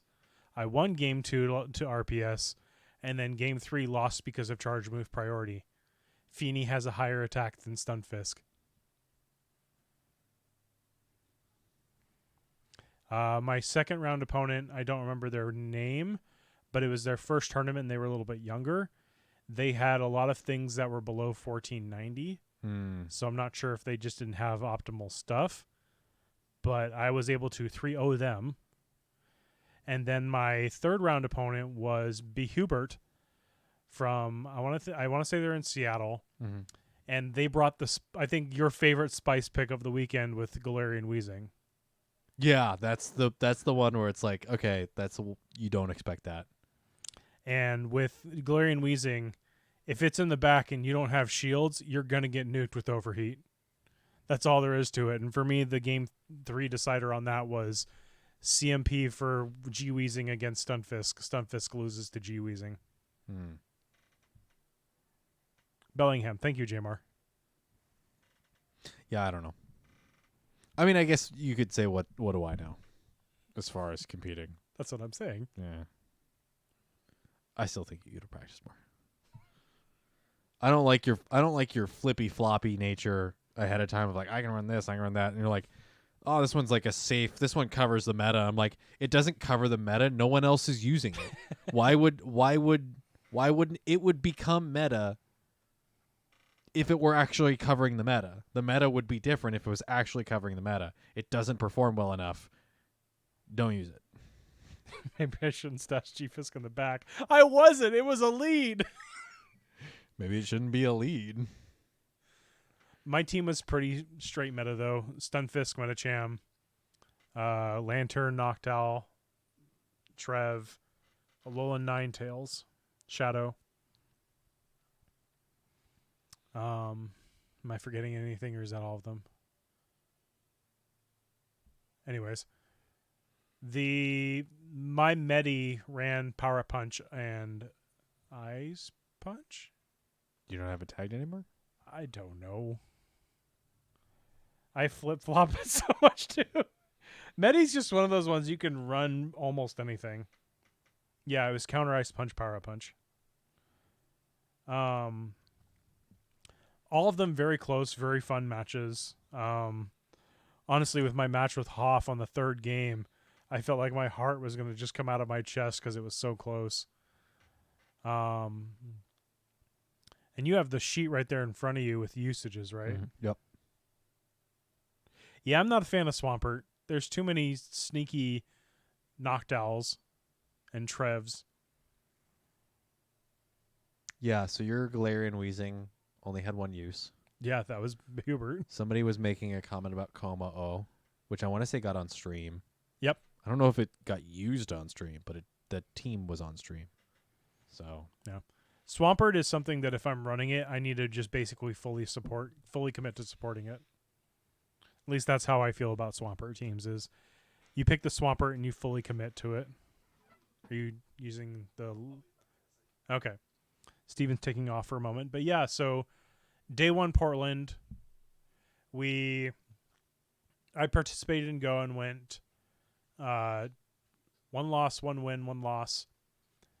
We met up with a bunch of people we knew. King was there, CCO was there, Honda was there. There's actually a lot of people from the community hanging out and just watching the matches.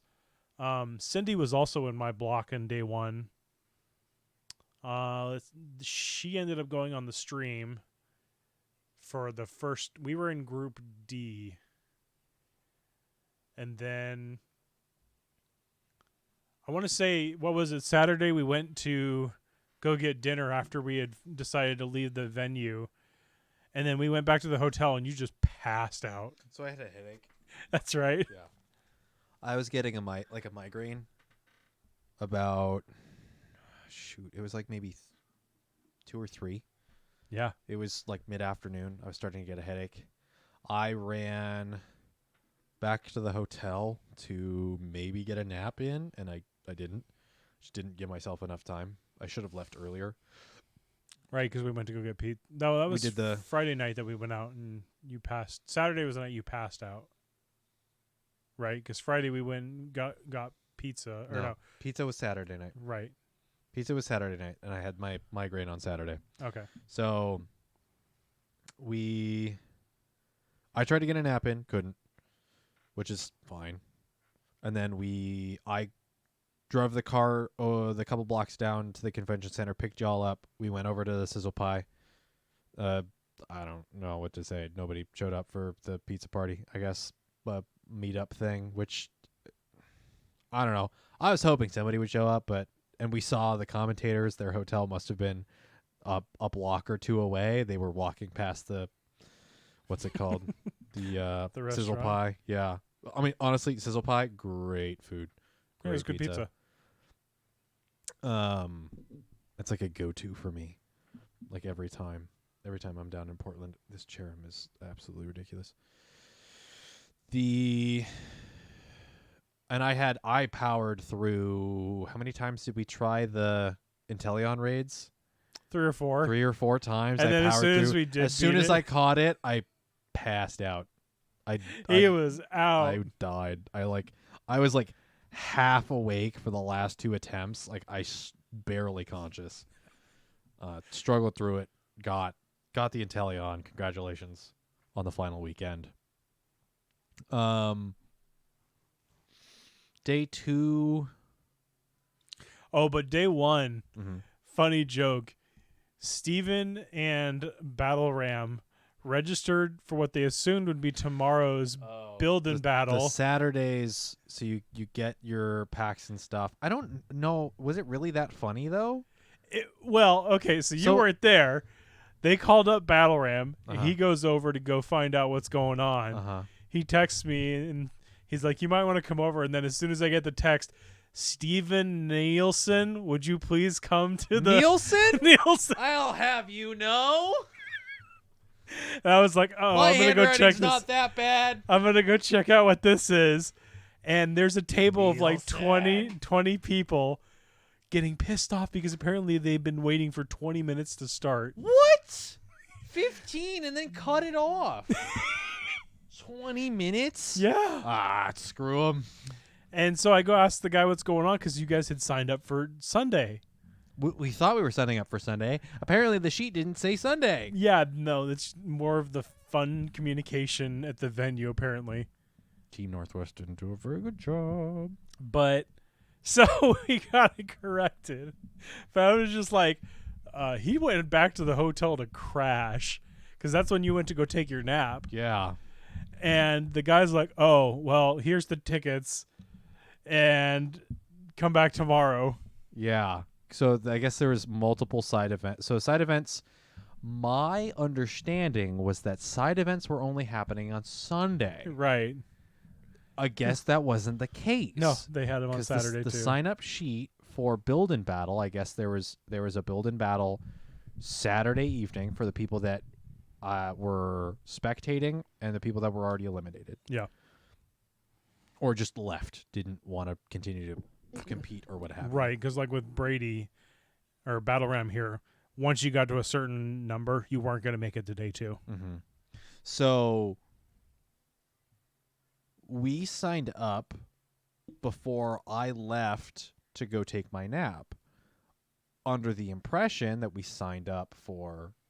I'm glad you know who I mean, Battle Ram. I imagined we were signing up for Sunday. Right. Also because we were second and third on the list.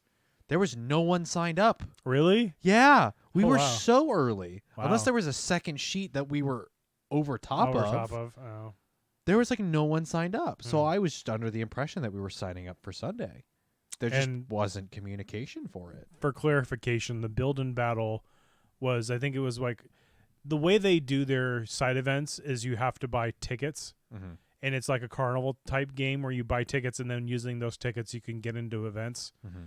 The build and battle was a sealed draft for an unreleased set of the new TCG. It's already out. It's out now? Yeah. Okay. Yeah. It came out with the...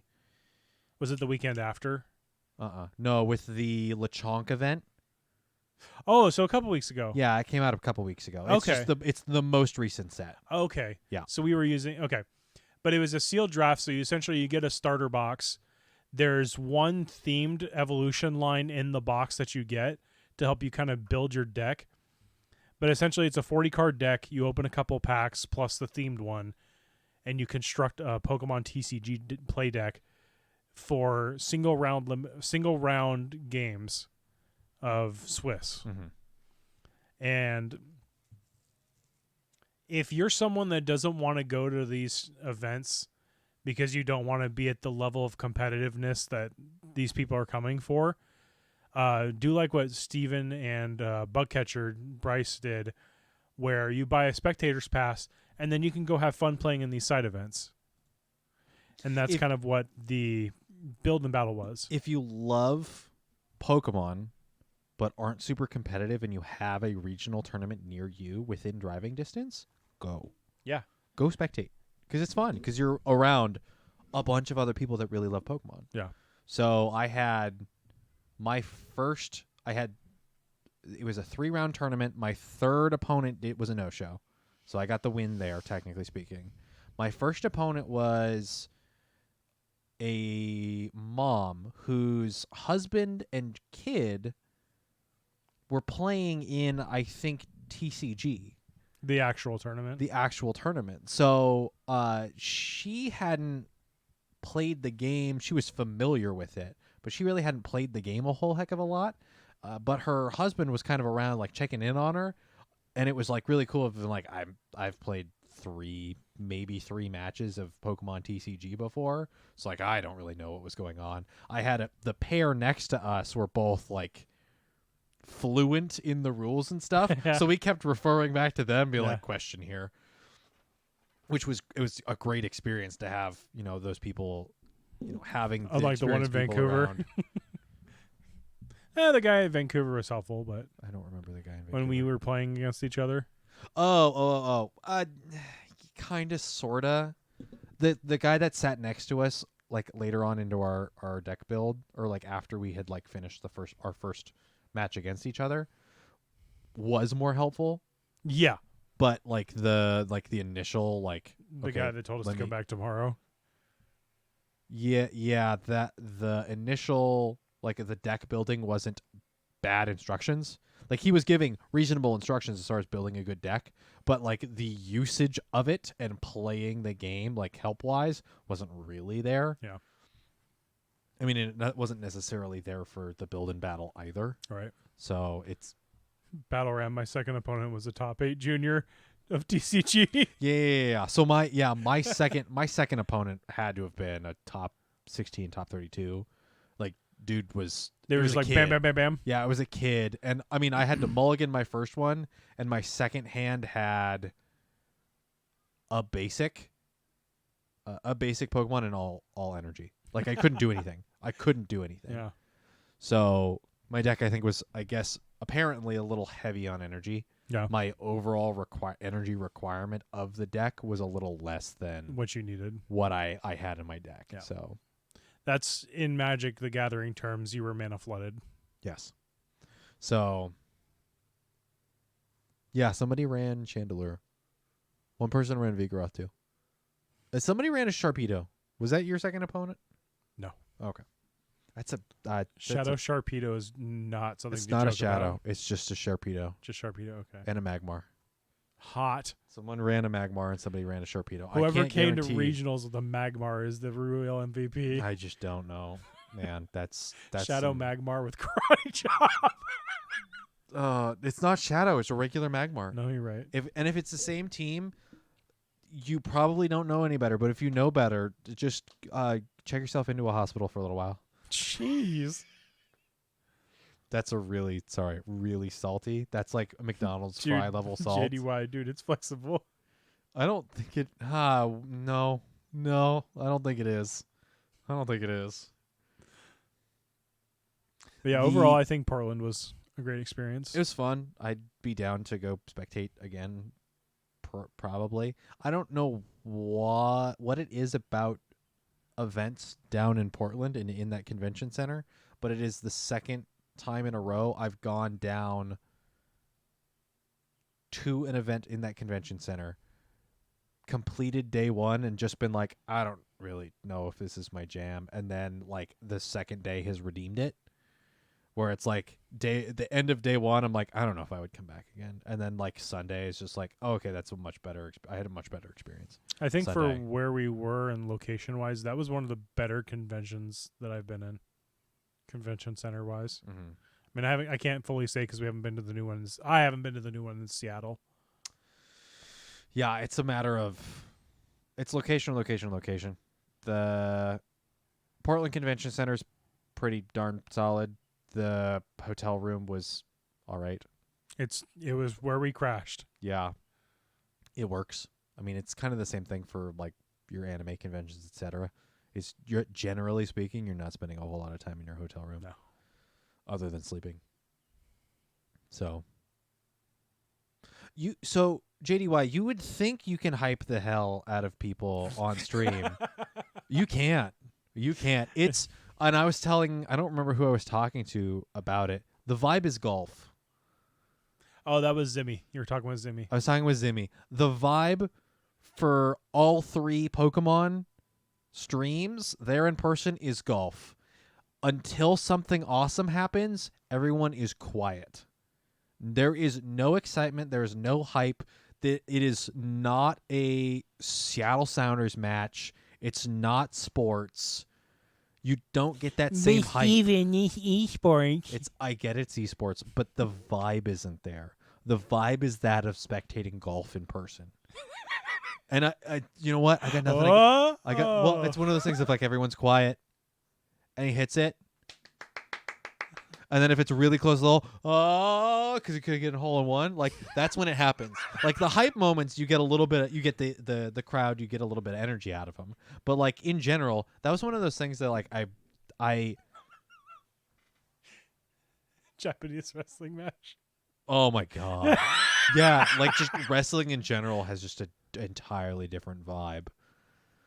Like I love so that's something that's close to my heart as a Seattle Sounders fan, that it's soccer in general.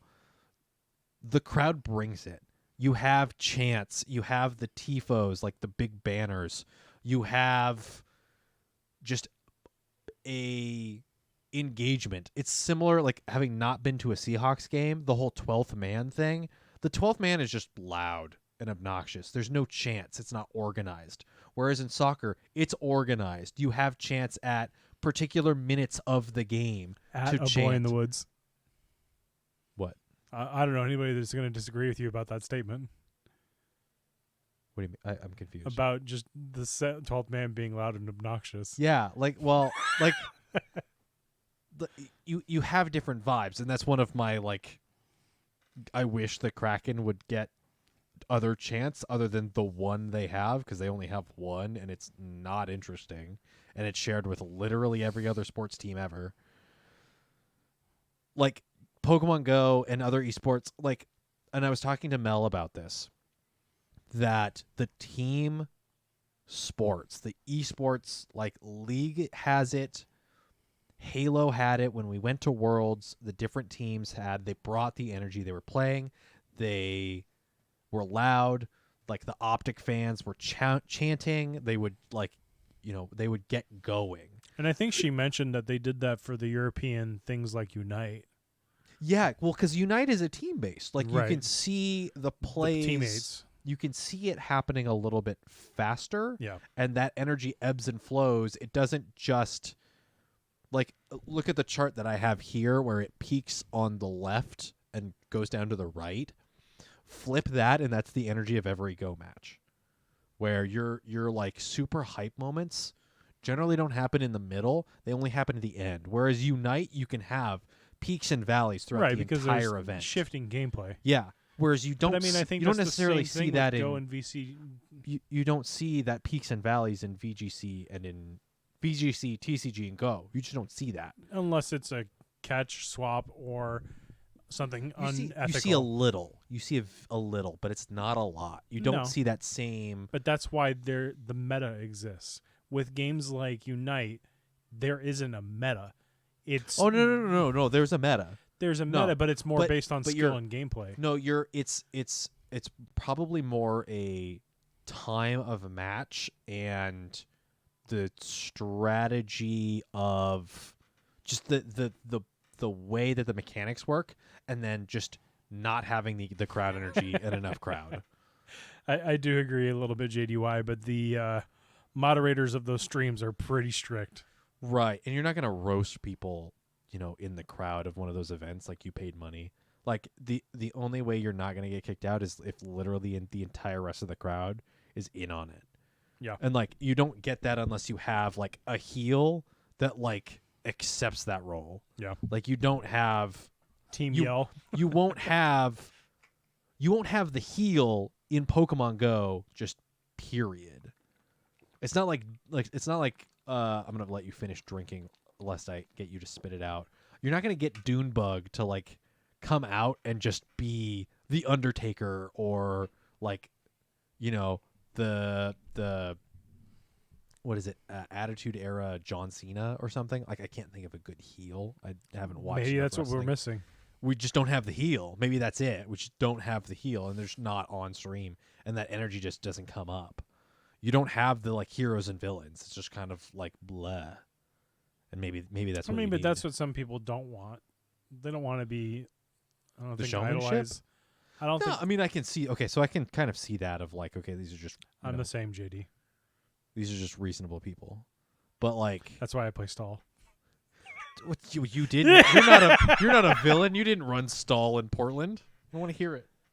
I did it in locals. Ask Zimmy how that went. Yeah. Oh, you did it in locals. That's not streamed and no one's talking about. I'm talking about it. Yeah, but is locals here on the Play Pokemon charts? There I were don't some think people so. in there that were. Yeah, okay. The energy just doesn't feel like it's quite there, and there's like Not a yet. million different. I just don't think it can. I don't know if it can. You need to like elevate to a much higher level for the energy to be there. I've been And I told to think- calm down. People tell me to calm down, so I At can't be the regionals? hype I guy. mean, sure. I think Mel mentioned that the Worlds is a little bit more exciting, and I imagine it's just a bigger crowd, and the spectator area is much bigger. Yeah. Everyone's there to watch those matches. Yeah. The unfortunate thing is the last two Worlds have been The farthest points pandemic away from and us. are the farthest points away from us in London and Japan. Arguably, Japan is actually pretty close, globally speaking, but Yeah. like that's a very big hurdle for us to get over. Now, if next year's Worlds are announced to be in North America, I will see what I have to do to go, because I think that would be very exciting. When was the last time they did North America? Didn't they do Florida before London? Yeah, that sounds right. That sounds right. I don't know if they would do it again. I don't know where they would go. I'd love it if it was here. If they did it here. I feel like they would do California before they do here. You think they would do California before they did Seattle? Yeah. Because I think the new convention center would be. Ooh. Either- mm. You're cringing? No, that's a good point. The new convention center. In the new convention center, you've got a ton of space. Well, The the parking structure that they're putting in there should be done at that point. And then, although I don't know Because if they'll it, announce that after Japan's over. at the very end of the stream, they'll Yeah. announce what the Worlds is. Because where are the places have done it? They did one in London. Mhm. They did one here in the States. They're doing one in Japan. I'm pretty But sure I think they've this is done. the first one back in Japan for a while. I believe so. I guess you could just search Pokemon Worlds locations. I feel almost like I want to say World Championships.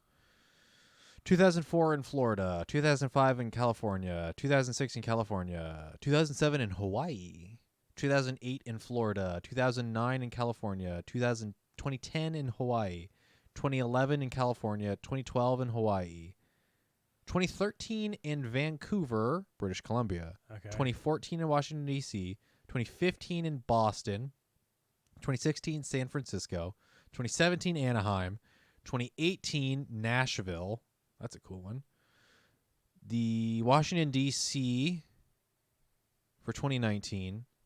2020 and 2021 were canceled due to the COVID pandemic. And then London in 2022 and Yokohama in 2023. So that was their first times doing it outside of the country these last 2 years. For Play Pokemon, yeah. I'd be curious to see if they come back. Do they here. do Sydney? The travel for that is a nightmare. Is it? Yes. I think that's the only other place I could think of. I don't know if Nintendo has offices there, Probably not. which would make it more complicated. Yeah. I don't know if they have a home base there where they can more readily assess financial movements, etc. I think that's speculation. I think at this point we just wait till whatever they say. Yeah, I was kind of hoping that NAIC would be here in Seattle, but I guess it's been in Ohio for several years now. So Okay. It might just be they have a good spot for it. yeah, they have a big enough convention center, and And it's whatever known org enough is- that they are like returning customers. yeah, whatever org is running it is solid enough to continue to do it. So there's Ohio a chance. is what, 3 over, 3 down from us? It's like straight across. Is it? Okay. It's Midwest. Yeah. Okay. Yeah, it's because it's the just north of Kentucky. Okay, so it's pretty central. I would love to see Seattle. But I wonder if the new convention center space is the right I don't know. format for it, or if something like, oh God, Climate Pledge, I don't think works. No. I'm wondering if like what's the section next to CenturyLink? Or Lumen Field now. The Lumen Field Event Center Oh, space I've never next been door. there. I've been there for a couple of things. It's a pretty large open space. I don't know if it's big enough, but it is maybe a better format for For a venue for that type of setting. for that kind of setting. Because the Seattle Convention Center is a lot more vertical now. So, but that doesn't mean they can't. Actually, no. The first 2 floors actually probably could work out pretty well. So yeah, no, I take that back. Maybe the Seattle Convention Center would work out pretty well. Is that it for Portland? We might talk a little bit more of Portland on BSAT if we forget stuff. Yeah. I pulled some Vulpix cards out of Oh yeah, that's funny. the pack you gave me from, I don't remember what it was. Shining Fates. You gave me a pack of Shining Fates to open. It was because I bought a ticket thinking I thought there was a Pokemon Go tournament separate from you a saw side event. You thought one of the side events was a Pokemon Go tournament, but it was just It was catch 10 Pokemon or something. Well, no, it was a TCG tournament. Or sorry, it was a TCG tournament for a Gym Leader Challenge. Mm-hmm. And I thought it was Great Cup League or something. Yeah. And I ended up getting 2 tickets, and I didn't know what to do with them, so I did the Pokemon Go challenges they had there for the weekend. It was simple things like spin 20 stops, catch 10 Pokemon, beat 3 rockets, hatch 3 eggs, walk 3 kilometers. Simple things that you could get done within a couple of hours if you were trying hard enough. And big shout out to Mel making sure we had gyms and stuff for the weekend. You had enough gyms to do multiple The Cleaver Cleavors. raids. Yeah, as long as you didn't have T-Mobile. Because T-Mobile didn't have service in the convention center, and that sucked. But so I ended up using the tickets I got for the challenges, and then they had a prize wall where when you finished a challenge, you would get dice, and then you turn dice in for credits. You didn't roll the dice; you just turned the dice in, In, which yeah. I was confused at. But whatever. Catch 30. Okay. Yeah, it wasn't a whole lot. You got it Plus, done with in, like, there was monkeys moments. everywhere. Panpour blue monkeys. Panpour were everywhere. So he gave me a pack, and I pulled the Alolan Vulpix V out of the one pack, and I didn't pull a single Alolan Vulpix out of any of the rest of the packs. And I got a lot of packs from Silver Tempest. So do you see the timer here? Do you want to are we gonna address the monkey in the room? Do you have time? Are you tired? Okay. All right. So they'll have split. Because I know you and I both have to get up for work tomorrow. I don't think we have to go super far into it. We could also give our personal feelings on it on the B-side. True. Are we missing anything else, or is it just that's the big? Okay. That is the big thing we'll talk about here. To wrap up the show, we're already 2 hours in, but of course we are. Yes, I did end up picking up a VMAX Alolan Vulpix and the full art Mareep card from. You also got the Candela too, right? Yes, I bought that day one. I bought the Rainbow Rare Full English.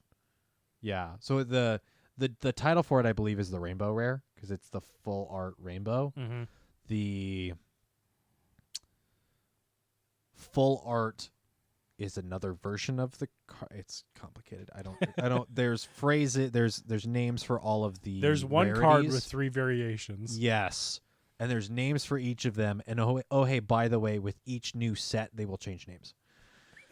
And also sometimes like the Rainbow Rare aren't existing in the Scarlet and Violet sets, they're changing them to the golds. So you'll have a full art gold card rather than the full art rainbow card.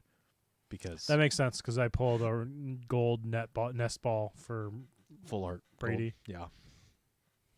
It's I don't understand it. But yes, I now have a Japanese copy and an English copy of the Rainbow Rare Candela card from the Go set, which is cool. Not so cool though. This thing that we've like kind of avoided, like not necessarily out of not wanting to talk about it, I guess. What hasn't been said already, which I guess is every podcast with every topic, but the Silph Road, and by extension, the Silph Arena, will be shutting down here. The phrase, let's see. I'll read just verbatim off of the Silph Road, thesilphroad.com. The end of an era. Niantic's partnership with the Silph Road has ended. We're so grateful for their support this past year. Read more. It's been an honor to the millions around the world who traveled the Silph Road with us. Thank you for helping us build one of the most vibrant communities in Pokemon history. It's been an incredible journey. May your next adventure bring you new discoveries to share with when our paths cross again. I'm going to go to the read more and see. This should be their Reddit post. Goodness gracious, this is a chunk. We can post the link for this for those that want to read more into it. I'll go through the quick dates here. The r/the Silph Road, the Reddit site, is not going away. The Silph Road, as of May 12th, so several days ago, The Silphroad.com's community map, Nest Atlas, and various game resources are retired and will be inaccessible moving forward. The Silphroad.com's traveler cards remain accessible and functional until August 1st. Silph Arena, Silph.gg, will remain fully operational until the current season concludes with an updated season schedule. Arena competitors look here for full details. Faction competitors see here. I'll pull that up because I don't actually know what's adjusting here as far as timing. The Silph Research Group will continue researching game mechanics on their Discord server and will share findings directly on the subreddit instead of the Silphroad.com. May 21st, last day for community check-ins, event community check-ins. Silph event check-in system closes at end of day. August 1st, Silph.gg's final season concludes, and the Arena Hall of Fame is snapshotted and archived for posterity. We're 2 hours in, and my mouth is starting to fail me here. Travelers cards are snapshotted and archived for posterity. We pull the plug, and the last remaining Silph services go dark. Let's see here. So, some of the stats. Travelers cards created 1,969,022. Nest reports received. God, there should have been more. Community, you have failed us here. 2,684,322. I'm easily 100,000 of those. It's a shame. The Nest reports were a highly underutilized function of the. I think the most site. of that came down to once they started putting out events every week and forcing Nest changes. Yeah, that was frustrating for sure. But I mean, early on, that was the best way to find finished Nest registers.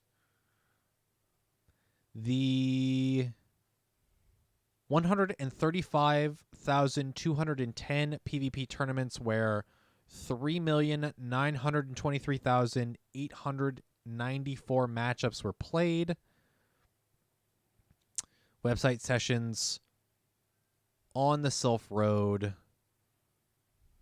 since 2016, so I imagine that's kind of like visits, is 206,560,141. These figures are mind-boggling. This is by Dromps, I believe.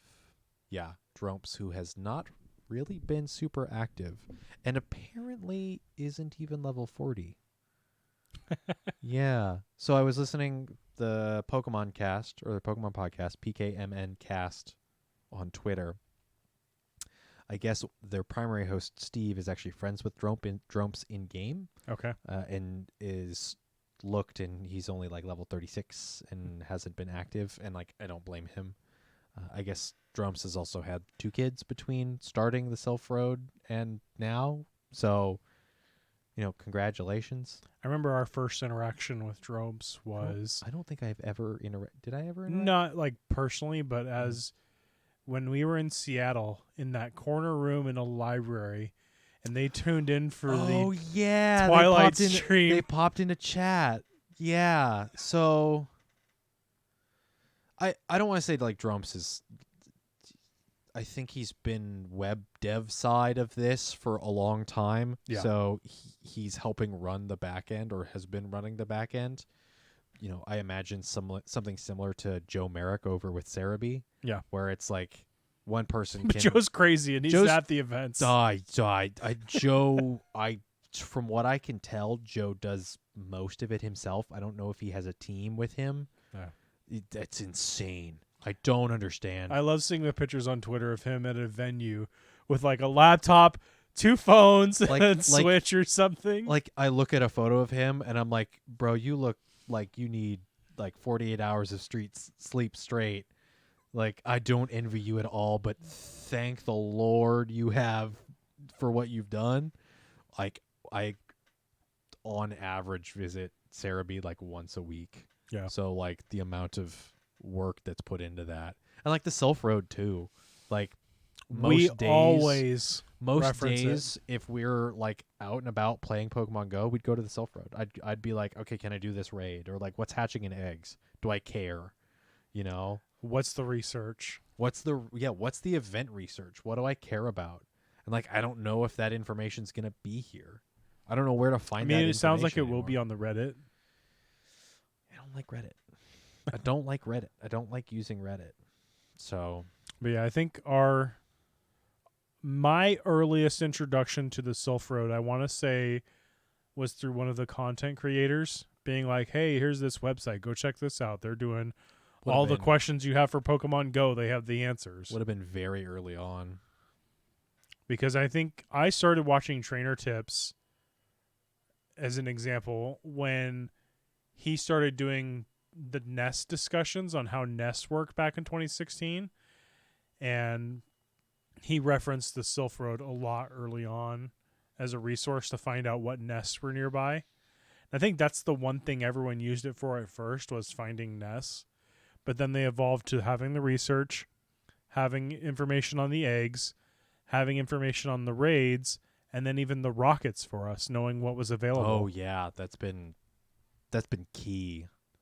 That's been very important. And all of this in the meantime has been free. I think that's one thing people take for granted.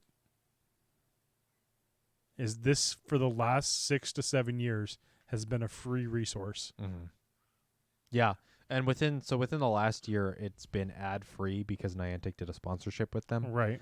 Now this was posted, I think technically a year, almost exactly a year from when they announced, hey, we're doing a partnership with Niantic. So theoretically, it's a 1-year contract, and Niantic just didn't want to renew. Well, if you wanted to jump to the next part, that's Niantic gives their feedback on it. Oh, that's right. You pulled up this one. Okay, Pokemon Go Live posted, I believe, the same day, May 12th. Trainers, for the past year, we've had the pleasure of partnering with the Silph Road on the Community Ambassador Program.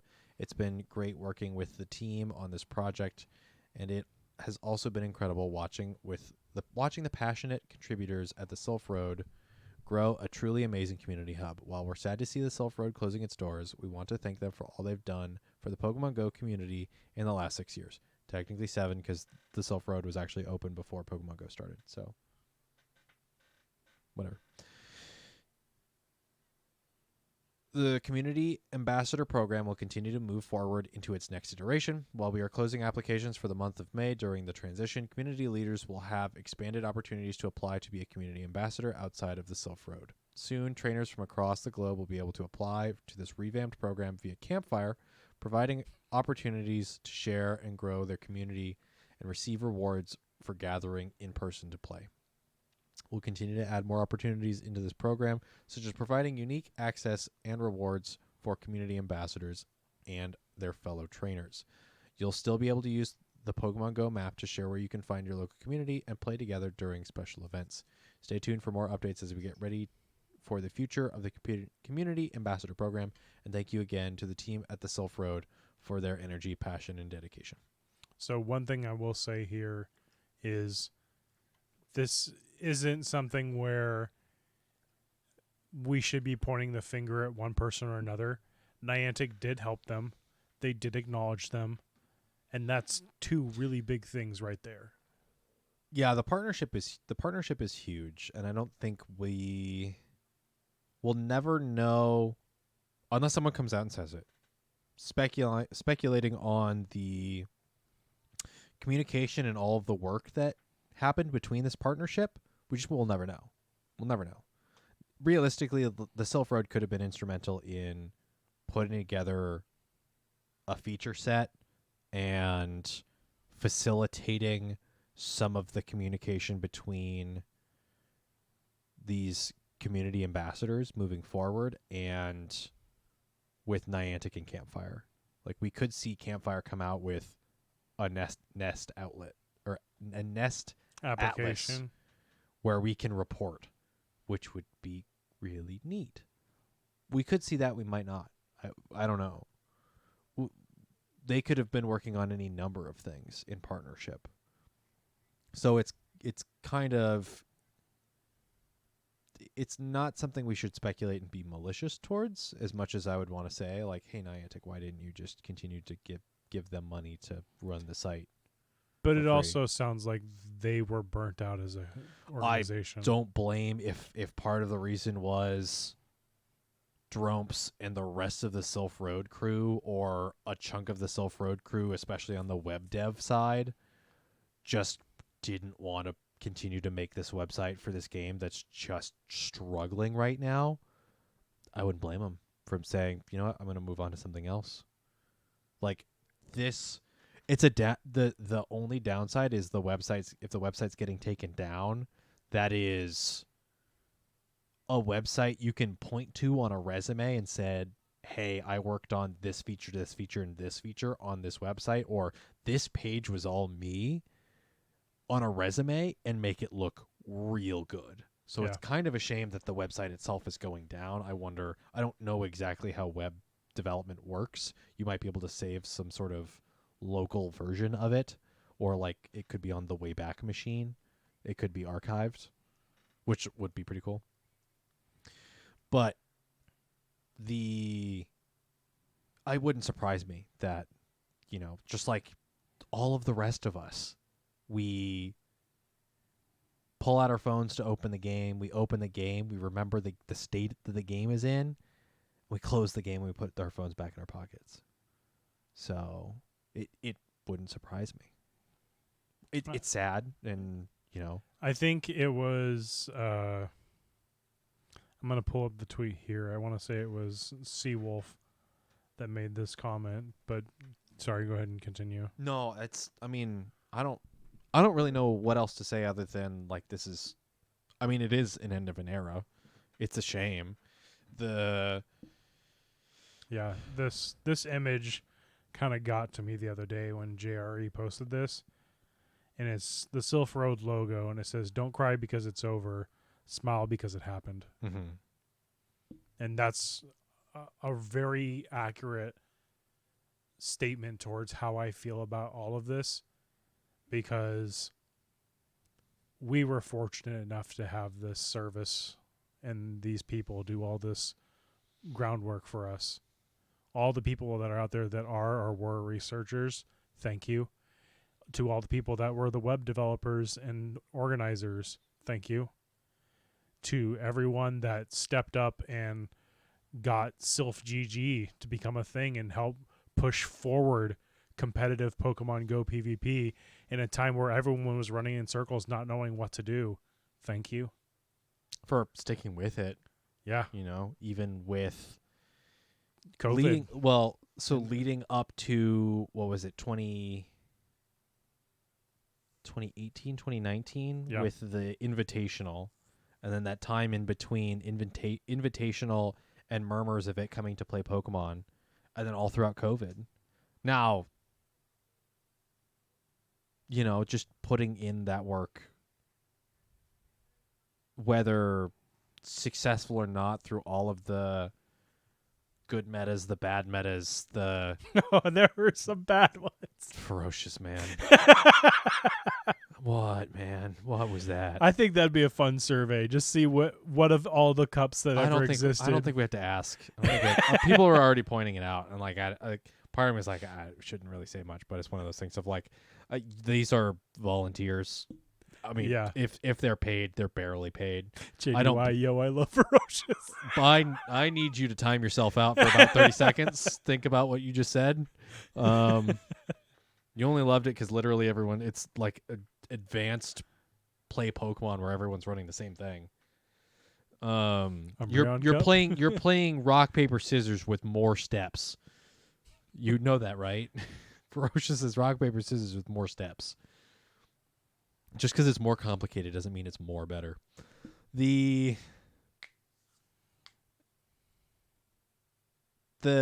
work that was put in, it's hard not to be very pessimistic and wonder if it's all going to go to waste.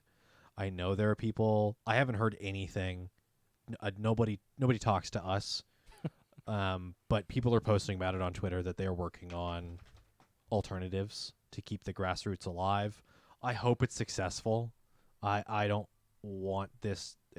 If people are passionate about it and are willing to put in the work, then it will happen.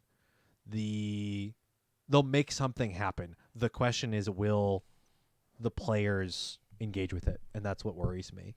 Is that with the level of engagement is just on a decline right now. If the level of engagement, just because of the state of the game, is down, the state of morale for PvP drops because Silph Arena is going away, are you then able to recapture a lot of people if you're going to continue to do grassroots PvP in another format?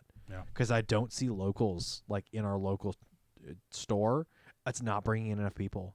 You need the remote tournaments. And Play Pokemon's just not going to be willing to do that. No, they would just rather have you go GBL. It's not that they would rather, it's just they don't. That was the only alternative. They don't want to do. Well, GBL's not going to funnel into Play Pokemon score. No. There's no way for them to do that. Even though they said it was going to this season, but, you know. They were going to look at the leaderboards. They could make a statement here within the last 2-3 weeks of the season and, you know, inform that. That could inform it. But, again, just like that knows? legend rank Pikachu Libre. Yeah, I mean, like, who knows? You could say one thing and then, you know, internal things could change or what have you. I don't know. It's beyond my comprehension. And will to be fair, to be. JDY for the comment, the problem with streaming Silph Arenas as a content creator is the pacing. Sometimes there was 20 to 30 minute waits between rounds. Yeah, it's a numbers game. Like, the only reason it would make more sense to do it in person. That's honestly one of the reasons we stopped doing it, is because the in-person tournaments weren't there. Yeah. If the in-person tournaments were there and consistent, we could bring in people. I mean, the other problem is location, stream-wise. It's like logistically. We were one of the pioneers for that. I will put my foot down on that. We did our very first Boulder Cup stream at a Veterans for War building in Ballard. Yeah, in North Seattle. I would have to dig to see if we were the first ever people to stream a Silph tournament. I believe we were. I have the files not here, but I think on my laptop. I should put those up on YouTube. You should. Let's take that title. Where I did shoutcasting and you did shoutcasting and battling at the same time, because we just couldn't get.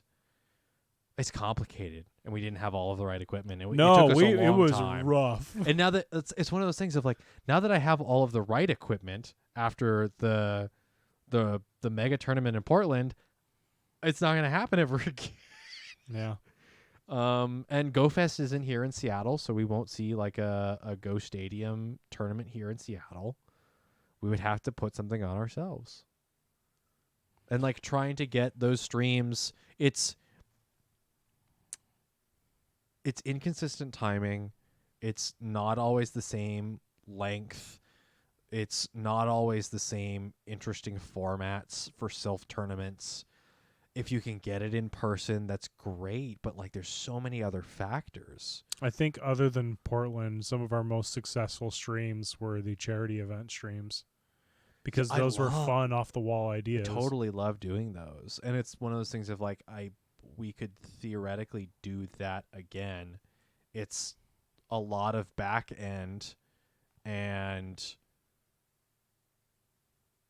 it's still logistics. It's like the one benefit of Silph is that, generally speaking, for Silph tournaments, other people are running the big stuff. We could just run stream. Whereas if we're doing, other stuff, we have a ton more logistic stuff. Like loved having Silph, because there's all of these people. I mean, that's why we started. Yeah. The in-person tournaments, other people were handling a lot of the other stuff. We could just handle stream. We just showed up and went, hey, we're going to put this on the internet. Okay, cool. Thanks. Well, we put in, there was more communication ahead of time. Right. With people like Friskachu, I think primarily Friskachu, the crew down in Portland between Blackshin and Sweetums, and the rest of that crew down there. Jamar and them, and The J coffee Mart, shop. and then in a Starbucks. There in Kirkland, and then the Ghost Stadium one, like the Honda and the rest of that crew are like handling the rest of it, and we're just handling stream. Like it's just a nightmare to handle. The all roughest of that. one we did was with the Monroe group. Streaming from the park. Oh, that one was like, okay, we're just gonna try it. Yeah. The other one was the Tempest, the pseudo, Yes, at the brewery. the first trial at a mega tournament. The Cascadia Clash. Which I should have put my foot down and said, "Hey, we would like to stream this," because I had a bunch of gear. I had all of our normal gear. Yeah. I should have put my foot down and said, "I have my gear. Can we set this up?" Whereas I was and I still am fairly quiet and bashful as far as talking to people, and we were just like, we'll just figure something out as far as streaming from the phone. We sat in a corner, and it kind of worked. The audio quality was terrible. We also streamed the Tacoma one. Yes, and that one was. We went back to the previous format of I played, so we captured my screen, and then you color commentated, and I gave some color as far as my thought process on playing. And I'm just a bad player, and there was just a bunch of people. So I mean, it was fun, but I forget which cup that was. Because we've done Tacoma, West Seattle, Kirkland, Monroe. We did one with the Valley, but we didn't stream that. no. Didn't we? Nightmare Cup, we didn't stream that. No, I'm thinking, it wasn't Jungle way back in the day, but like Breloom was like. That was Boulder Cup, but we didn't stream that. Okay. Was that Boulder? Jeez. Yeah. But we did stream Boulder in Seattle. We streamed quite a bit in Seattle. There's a couple at the bank there. We streamed the Unicorn with Alf. Yeah. He came on stream. I don't remember that like nearly The at Rainbow all. Cup. Right. No, I don't remember. I'd have to go back to the stream for that. I only vaguely remember that at all. Wow. Was there another Go event happening that weekend? It wasn't like a Go Fest or something, No. was it? Something else was happening then. I don't remember. Can always go back and watch the videos. Yeah, good old days, but it's one of those things. It's like Maybe we put like a compilation together of some of the highlights of those, and just as a thank you to Silph. Yeah. Put some. I'd have to go through hours of footage at this point. Do you have it on one source? I could do it. I have it between here and my between the laptop two? upstairs. Yeah, which I can put it on. I should be able to put it on the hard drive I've got. So yeah, throw it at me. I'll run and make something. we could put something together from over the next couple weeks. So yeah, it's because they're not ending until August, so I have some time. Yeah, when is the season update? Changes to championships. No additional battle towers will be held. So we did the first of two. We streamed the first of two. So one of two. Which I guess yay, High note. yay us, but like there could have been so much more though. Gosh. Yeah, it's quite sudden, especially for the arena, for the arena team. That's kind of Factions was just getting up and going. no, Factions have been going for a little while. They run Right. mostly in parallel, but this was I mean, as far as like overall momentum of Factions, yeah. And it's sounding like, and again, I have no additional information. Nobody talks to us directly. I just see what everyone else sees. It sounds like Ghost Stadium might be taking over some of that stuff, which is great. I don't think there's a better community to help sort of keep that running. Yeah, keep that running, but World Championships will be held as a live remote double elimination tournament the weekend of July 29th through 30th. 16 competitors will be invited to compete in a battle to crown the last Silph Arena World Champion, alongside the 4 Continental Champions. The remaining 12 seats will be filled by second and third best positioned. Yeah, that's wild. So end of June. Oh, end of July. So yeah, we've got until the end of July. I'd like to put something out at some point. Bunch of other stuff going on too. So, there we go again. More ums. Though we're getting deep into this, my brain and my mouth are stopping functioning, working with each other. It's bittersweet. A lot of good memories, I think, are the rebrand from Washington. God, Washington State Pokemon Go PvP. that I don't know why. I think you suggested it, and I said yes. Why did I say yes to such a long name initially? The rebrand to Battle Science, the Battle Science podcast wouldn't be around. The streams to begin with wouldn't be around if it weren't for Silph. Yeah. And Silph Arena. I remember when they announced PvP was coming, I was like, "Yo, we gotta stream this." I vividly remember the evening you came over and were like researching how the hell do we get video off of phones. And onto computers, because this was what, 5 or years 6 ago? years ago now. 5 or 6 years ago at this point, and we're like, we don't know how this works. Because there were no streaming apps. Twitch didn't have a mobile setup at that point. Twitch didn't have a mobile setup at that point, and Twitch wouldn't have a mobile setup until like a really good functioning mobile setup until 2018, I think. Tempest-ish. Yeah. Because we were using it then, but it was kind of janky and not full feature. Yeah, I don't think the earliest even things is. we did was run a USB capture card from USB 2. We used your giant capture card and slowly shrunk over time. Do you still have that, by the way? Oh, yeah. We could do a time lapse of or a screenshot of we went from this to this to this to this to then the card inside the computer that can handle 4 of those inputs now. Yeah. Absolute monster. Yeah, the Tacoma matches we went to 2 of them. There was one with King and all of them at the bigger tournament. I played Spalek at that tournament. Was it Spalek? I believe so. The Grand Bull? Was it Grand Bull or was it There was also the Swalot. Swalot. Spalek, what were you running? Were you running Grand Bull or were you running Swalot? Because both of those caught me off guard. And I mean, I'm still not a fantastic Okay, yeah, player. so it was that tournament. Yeah. It was both. Ah! Yeah, that's a I mean, I remember that very vividly. Charm with Crunch and No, Charm wasn't around that. so it must I have don't think been it was Charm. Bite then? Bite Crunch? Yeah. That was And wait, then was Charm then? Or was it very early Charm? It might have been very early Charm. Again, we'll go back and look at the videos. Yeah. Goodness gracious. But yeah, when we first started doing it, we had people reaching out to us. How are you doing that? How are you doing that? Did we? I don't Yeah. remember. We I a had people couple- like reaching out. We had Battle Bill. We had, I can go through our DMs, but there were people DMing us asking, how are you recording I don't phone? remember that at all. Don't? No. Oh. No, I remember seeing other people being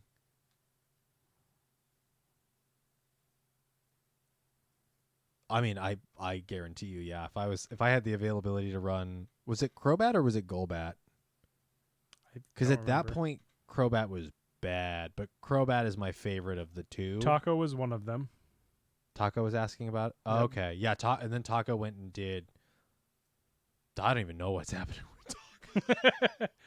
Texas PvP was another one that reached out to us about it. I don't. They must have dropped off the game because they're still around in our Discord, but they haven't posted anything in a while. Yeah. And then I think Jiggly Dad, but I don't think Jiggly Dad. I was a guest on a podcast or 2 of his back in the Right. day, and Yeah. another one of those fond memories of like staying up way too late, and Yeah. staying up way too late in a Discord call, just hanging with them. You thought it was late. It was 3 hours ahead for him. It was like 2-3 hours ahead for him. Yeah. It was like not well. I mean, but of course he was known for streaming way into the night in Pacific Standard Time. Let alone him living in like Ohio Yeah. with like an absurd like difference. Like I do not, and he was like he was a dad. Like he had a young kid, and it was like I don't know how you're handling this, but the conversations were great, and I had the opportunity to chat with some pretty good people and some pretty knowledgeable people there. 2-0 Butters was another one, right? Yeah, one of the people I was able to talk with was 2-0 Butters, and like I doubt he would even recall any of that. Maybe. Or like who cares? Yeah. Of like, it seemed like a reasonable person, but like you talked for a couple of hours and then you split and you just never talk to each other again. I got no gripes with him, but like, hey, you remember that one time where you like stayed up super late and you were chatting with Jiggly Dad and I just happened to be there? You probably don't remember me. It's like one of those things of like, yeah, who cares? Someone at Tony 2-0 Butters. Don't. I mean, what's he gonna say? I don't remember. Remember when? Yeah. Yeah. Do you remember when this guy was in the Discord chat with you? He was like, I mean, who cares? Who cares? I mean, but like those chats with Jiggly Dad were like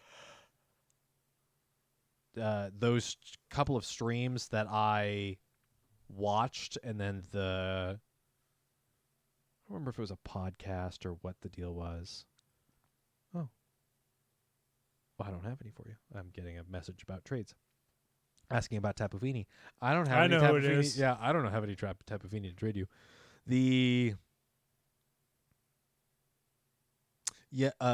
Butters, that was in Vancouver or Portland early this last weekend.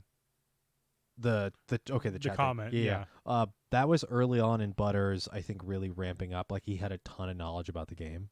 And I think he was starting streaming then and was just really ramping. And it's really cool to see. I mean, it's cool to see the experience that any of the like shoutcasters for Play Pokemon, where like Speediest Chief is a Silph champion. Speediest Chief is a Silph world champion. And Zionic, I think, I don't think Zionic's done shoutcasting except for in Europe. I don't know if I've seen him on a Play Pokemon stream in a while, but I want to say he was a European champion. Trying to think of the rest of the shoutcast crew for Play Pokemon. And Wholesome. Gabby was a VGC. Yeah, I mean, that's a really cool sort of swap over of some of that talent, but just like to think of where They all came from, and Silph is like even the spot. Silph was the King spot. started out in Silph.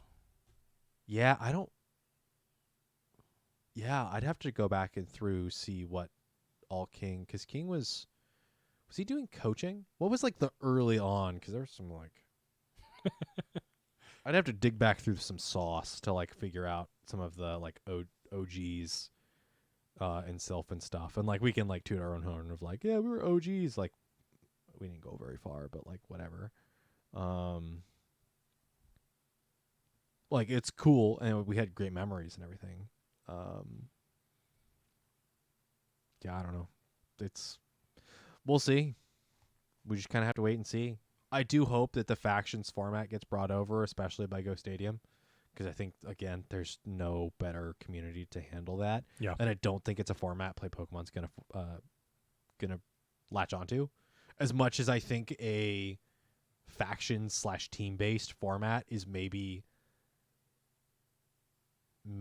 just the right energy and just the difference that Go needs to make it distinct between TCG, VGC, and maybe Unite, that I think factions could really bring that X factor. I don't think Play Pokemon would bring that over. Yep, that sounds about right. Spollock's comment. Didn't Yeah, King do that the Silph? sounds right. That's right. They were streaming from his apartment. Yeah, well, I mean, Alf Spring brought people over to his apartment for streams like all the time. Right, He but did, no, like, I mean trade this wars was and everything. he was sitting in the hallway, and the two people competing were on either side of the rooms. Oh. Yeah. Oh yeah, because they did like there. I remember there being like Airbnb tournaments. Yeah, Like before or after those big events and Yeah. stuff. Yeah, absolutely wild. The I hope the factions keeps around. It's honestly the big question is, does the game continue? yeah. Where there there's a enough lot of there's a lot of community upheaval, and it's a question of, is the community going to be around, and does Niantic want to continue to support Pokemon Go? And then does Pokemon Go continue to support the PvP community? So I think it's less because Pokemon Go is a tentpole of Niantic's earnings. I don't think they get rid of it without serious thought. they don't get rid of it without collapsing in on themselves. It will hurt them, yes, and it's going to take time for them to either like develop Peridot or Peridot, or however in the world it's pronounced, to become that their own I'm IP. hearing a lot of people saying it's quickly becoming a Wizards Unite. I mean, that's what Peridot is kind of besides the point. It's True. Does it become their IP that can then be their main flagship, their source of income? That is Pokemon Go, between user base / player data and just microtransactions. Unfortunately, in my opinion, no. Again, neither here nor there. But then do they continue to support Pokemon Go? And then does Pokemon Go as a game continue to support the competitive side, PvP? I know, I don't know off if it does. topic, but they also announced the Marvel beta release for Australia today. Marvel. The Marvel game they've been working on. I haven't heard anything about it. Okay. So, and I know they have like their NBA game and whatever. I mean, but like, who cares? Who cares? Obviously, Not people us. aren't listening to this. Not us. Like it's one of those things of like, somebody out there cares, and I'm not saying you shouldn't care. That's cool, but like in this conversation currently, does Niantic want to continue to support Pokemon Go, and do they want to continue to support Pokemon Go in a way that supports the PvP community? Because that's the crux of it all. We have to then rely on this other thing.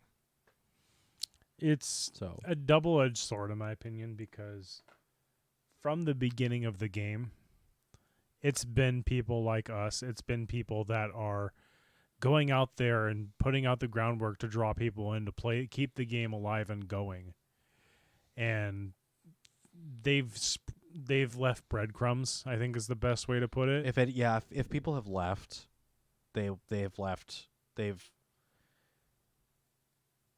even the people that have left the tiniest of stones have still left stepping stones for, the continuing of the community, and I think that's really important. I don't think there's been a bigger footprint left in the community, and like maybe we're going way too far on the Silph Road and Silph GG leaving. I mean, I guess Silph GG leaving, like there isn't a r/Silph GG that is going to continue the tournaments. Silph GG is just going away. And so like maybe that's where it hits us, but like the Silph Road as content, like continuing to be researched, is going to continue on r/Silph Road, which is absolutely massive. But the loss, especially in the PvP community, of Silph GG is no small loss. No, that'll be a hole that'll be very hard to fill. So the grassroots community is more or less the community, because the Play Pokemon format is, we see the same names a lot. There is not a whole lot of great ways to bring in fresh names into that Play Pokemon circuit. No, I don't feel like there's a good farm system for bringing in people that are interested. unlike the casuals, with whereas Silph Arena, where you could. It's- Jimmy Bo is one example. He wasn't there when it first started, but we pulled him in, and It's one of those things of like, okay, Play Pokemon's really cool, but the stakes are higher. yeah, and you and have there's an entry fee. there's an entry fee. It's this so the entry fee and there's stakes on the line. Whereas the grassroots, it's just your time. Like you don't have to pay anything. There's no rewards. You can get sweaty on the leaderboards, but you can only get so sweaty. Versus, I could go to Japan and play in front of hundreds of thousands of people. Like, Silph never really had that level of sweat. Like, it had sweat, but it's still grassroots level of sweat. I mean, they had big turnouts up in the Right, but like you're not playing for like a ton of prize money or anything. No. So like and that's you're, kind of you're what always the been stakes are lower. The stakes are lower. But that's also always been the crutch of Silph tournaments was you had nothing to lose, but you had nothing to gain. It's a double-edged sword, but one of the edges of that sword is incredibly dull. Yeah. Where it's like, okay, point. it's like, that's kind of inconvenient. Like, okay, whatever. Like, the whole point was to have again, fun. yeah, it's grassroots. The barrier to entry is incredibly low, whereas the play Pokemon circuit like can't survive on its own. So that's a good way to put it, JDY. We've been going on for too long. I mean, I kind of par for the course given the topics we had today. So would have been maybe nice to have a podcast recapping Portland not in the same podcast as Silph Arena going away, but yeah. I guess in closing, I just want to say if there is anybody that listens to the podcast from Silph Arena or from Silph Road, anybody that has participated in either of those, anybody that knows people that run those, thank you. Mm-hmm. Absolutely. Thank you for everything that you guys have done. Everyone that's participated in any of the tournaments we've been at, we've hosted, we've streamed, thank you. Those tournaments don't happen without you, the participants, any of the volunteers, any of the tournament organizers that have hosted. We've named most of them, from Sweetums and Blackshon in Portland, Friskachu here in Washington, Alf's done it, the Kirkland crew with Jamar, Ghost Stadium in Seattle with JR Honda, yeah, Twastel, all of them. Thank you. I think Twastel even was helping out with Tacoma, the Tacoma regional. Jim Korn. Oh, that's a name I haven't thought about. You're like digging up names of like you're naming some of our DMs of like people I haven't thought of in a while, and it's like, yes. I have many more. Yeah. I mean, I have the person that spurred on having us do the podcast with what John's doing is like without somebody just being like, why isn't there a podcast for this? And I was like, great question. you know what? Why not? Why not? I bought the mics for a podcast that we got 3 episodes in and never did again anyway. And now we're 100 plus episodes. So in almost 3 hours. 100 plus episodes of Battle Science podcast and almost 3 hours into this podcast. So JDY heard of us through what, Krista dude? Whoo! That's another name. Been out there. So yeah. Goodness gracious. So thank you everybody for listening. We're gonna wrap it up here. The Battle Science podcast again. We have maybe 2-ish, 3-ish episodes left before going on hiatus.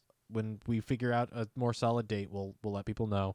This podcast will go up Friday for everyone. Again, the podcast feed will stay. The YouTube channel will stay. We might do some streams, other stuff. I don't know. We'll figure that out. We'll let you guys know when we solidify some more stuff. We needed to put something out and say, hey, this is going to happen before it happened. Or, unless we did it after we announced after it happened, and that would just be awkward. Something needed to be said. So we're not leaving. We're just taking a break. We're tired. Life stuff's happening. I need to go see a therapist. I don't know about you. I need to go see a therapist. I just need a break. And a dentist. Probably a Ooh, doctor too. Have fun with that. Yeah. Boy, I have cavities all over the place. I guarantee you. I don't need a dentist, whatever. To tell you your teeth are bad. I don't need a dentist to look at my teeth to tell me that. Whoo! I need to do a ton of things, and life happens and continues, and we've only been doing this for, 5 years, so, no small amount of my current existence. So, I imagine yours as well, though you've been on this planet a little bit longer than I have. So, the amount of time we've been doing the podcast in comparison to your life is a little bit smaller, but... I mean... I'm trying to think if game-wise consistency. This probably the game itself started in 2016. Yeah. So this is probably now beat out my WoW record. That's nice. Are you less salty or more salty comparing your Go experience and your WoW experience? WoW, I never was salty. Oh, okay. You just were doing a lot. Yeah. Were you playing? I had 13 accounts, if that tells you anything. How did you not get canned for multi-accounting? You don't get canned for multi-accounting in WoW. Do you have to buy each expansion for each account? No, it's shared. Okay, good. Thank God. They could have raked I you just over got the coals. bored playing certain classes. These days with capitalism, they could probably get away with that, but goodness gracious. I think well, to be fair, I think now Smash Ultimate now out. Right, but you're not doing WoW. it. You didn't do a Smash Ultimate podcast. You decided to do a Pokemon Go podcast versus Smash Ultimate. Arguably, back in the day, had I known you and also played WoW, we might have done a WoW podcast. But The funny thing is, I was the most casual of WoW players. I hated with big 13 person accounts. Okay, okay, the most casual. The most casual. All right. Follow us at battle_science on Twitter. Head over to the Discord. It's still going to be there. Patreon's going to be there. Battle Science After Dark podcast, probably going to record that next week unless we have something coming up. I don't think we have anything that's going to interrupt it, but we can always record that on a Wednesday or Thursday. Whatever. That episode. Whatever. Just because... I'll have to figure out the details, just because we're going to be stopping Patreon backing for a couple of months. I might switch the Battle Science After Dark podcasts available to the public, but they'll still only be available on Patreon, so you'll have to go over to patreon.com/battlescience to check those out. There's a tag. You can check all of the posts that are tagged BSAD, and you'll be able to find all of the Battle Science After Dark podcasts there. So I don't think this is our longest episode. No, Portland was. The post War of the Roses. How long was that episode? I'd have to go and check.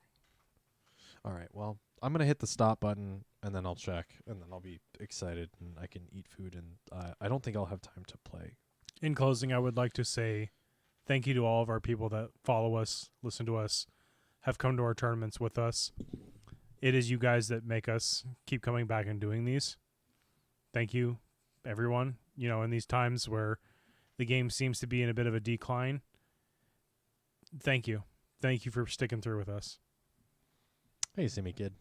You also have a good night, everybody who's listening. Probably listening on Friday morning. Hope you guys have a good morning. Hope you guys have a good weekend. Hope you guys catch all of the Fennekin you're looking for. And we will... Oh, my goodness. Y'all are coming out of the woodwork here in the chat. So...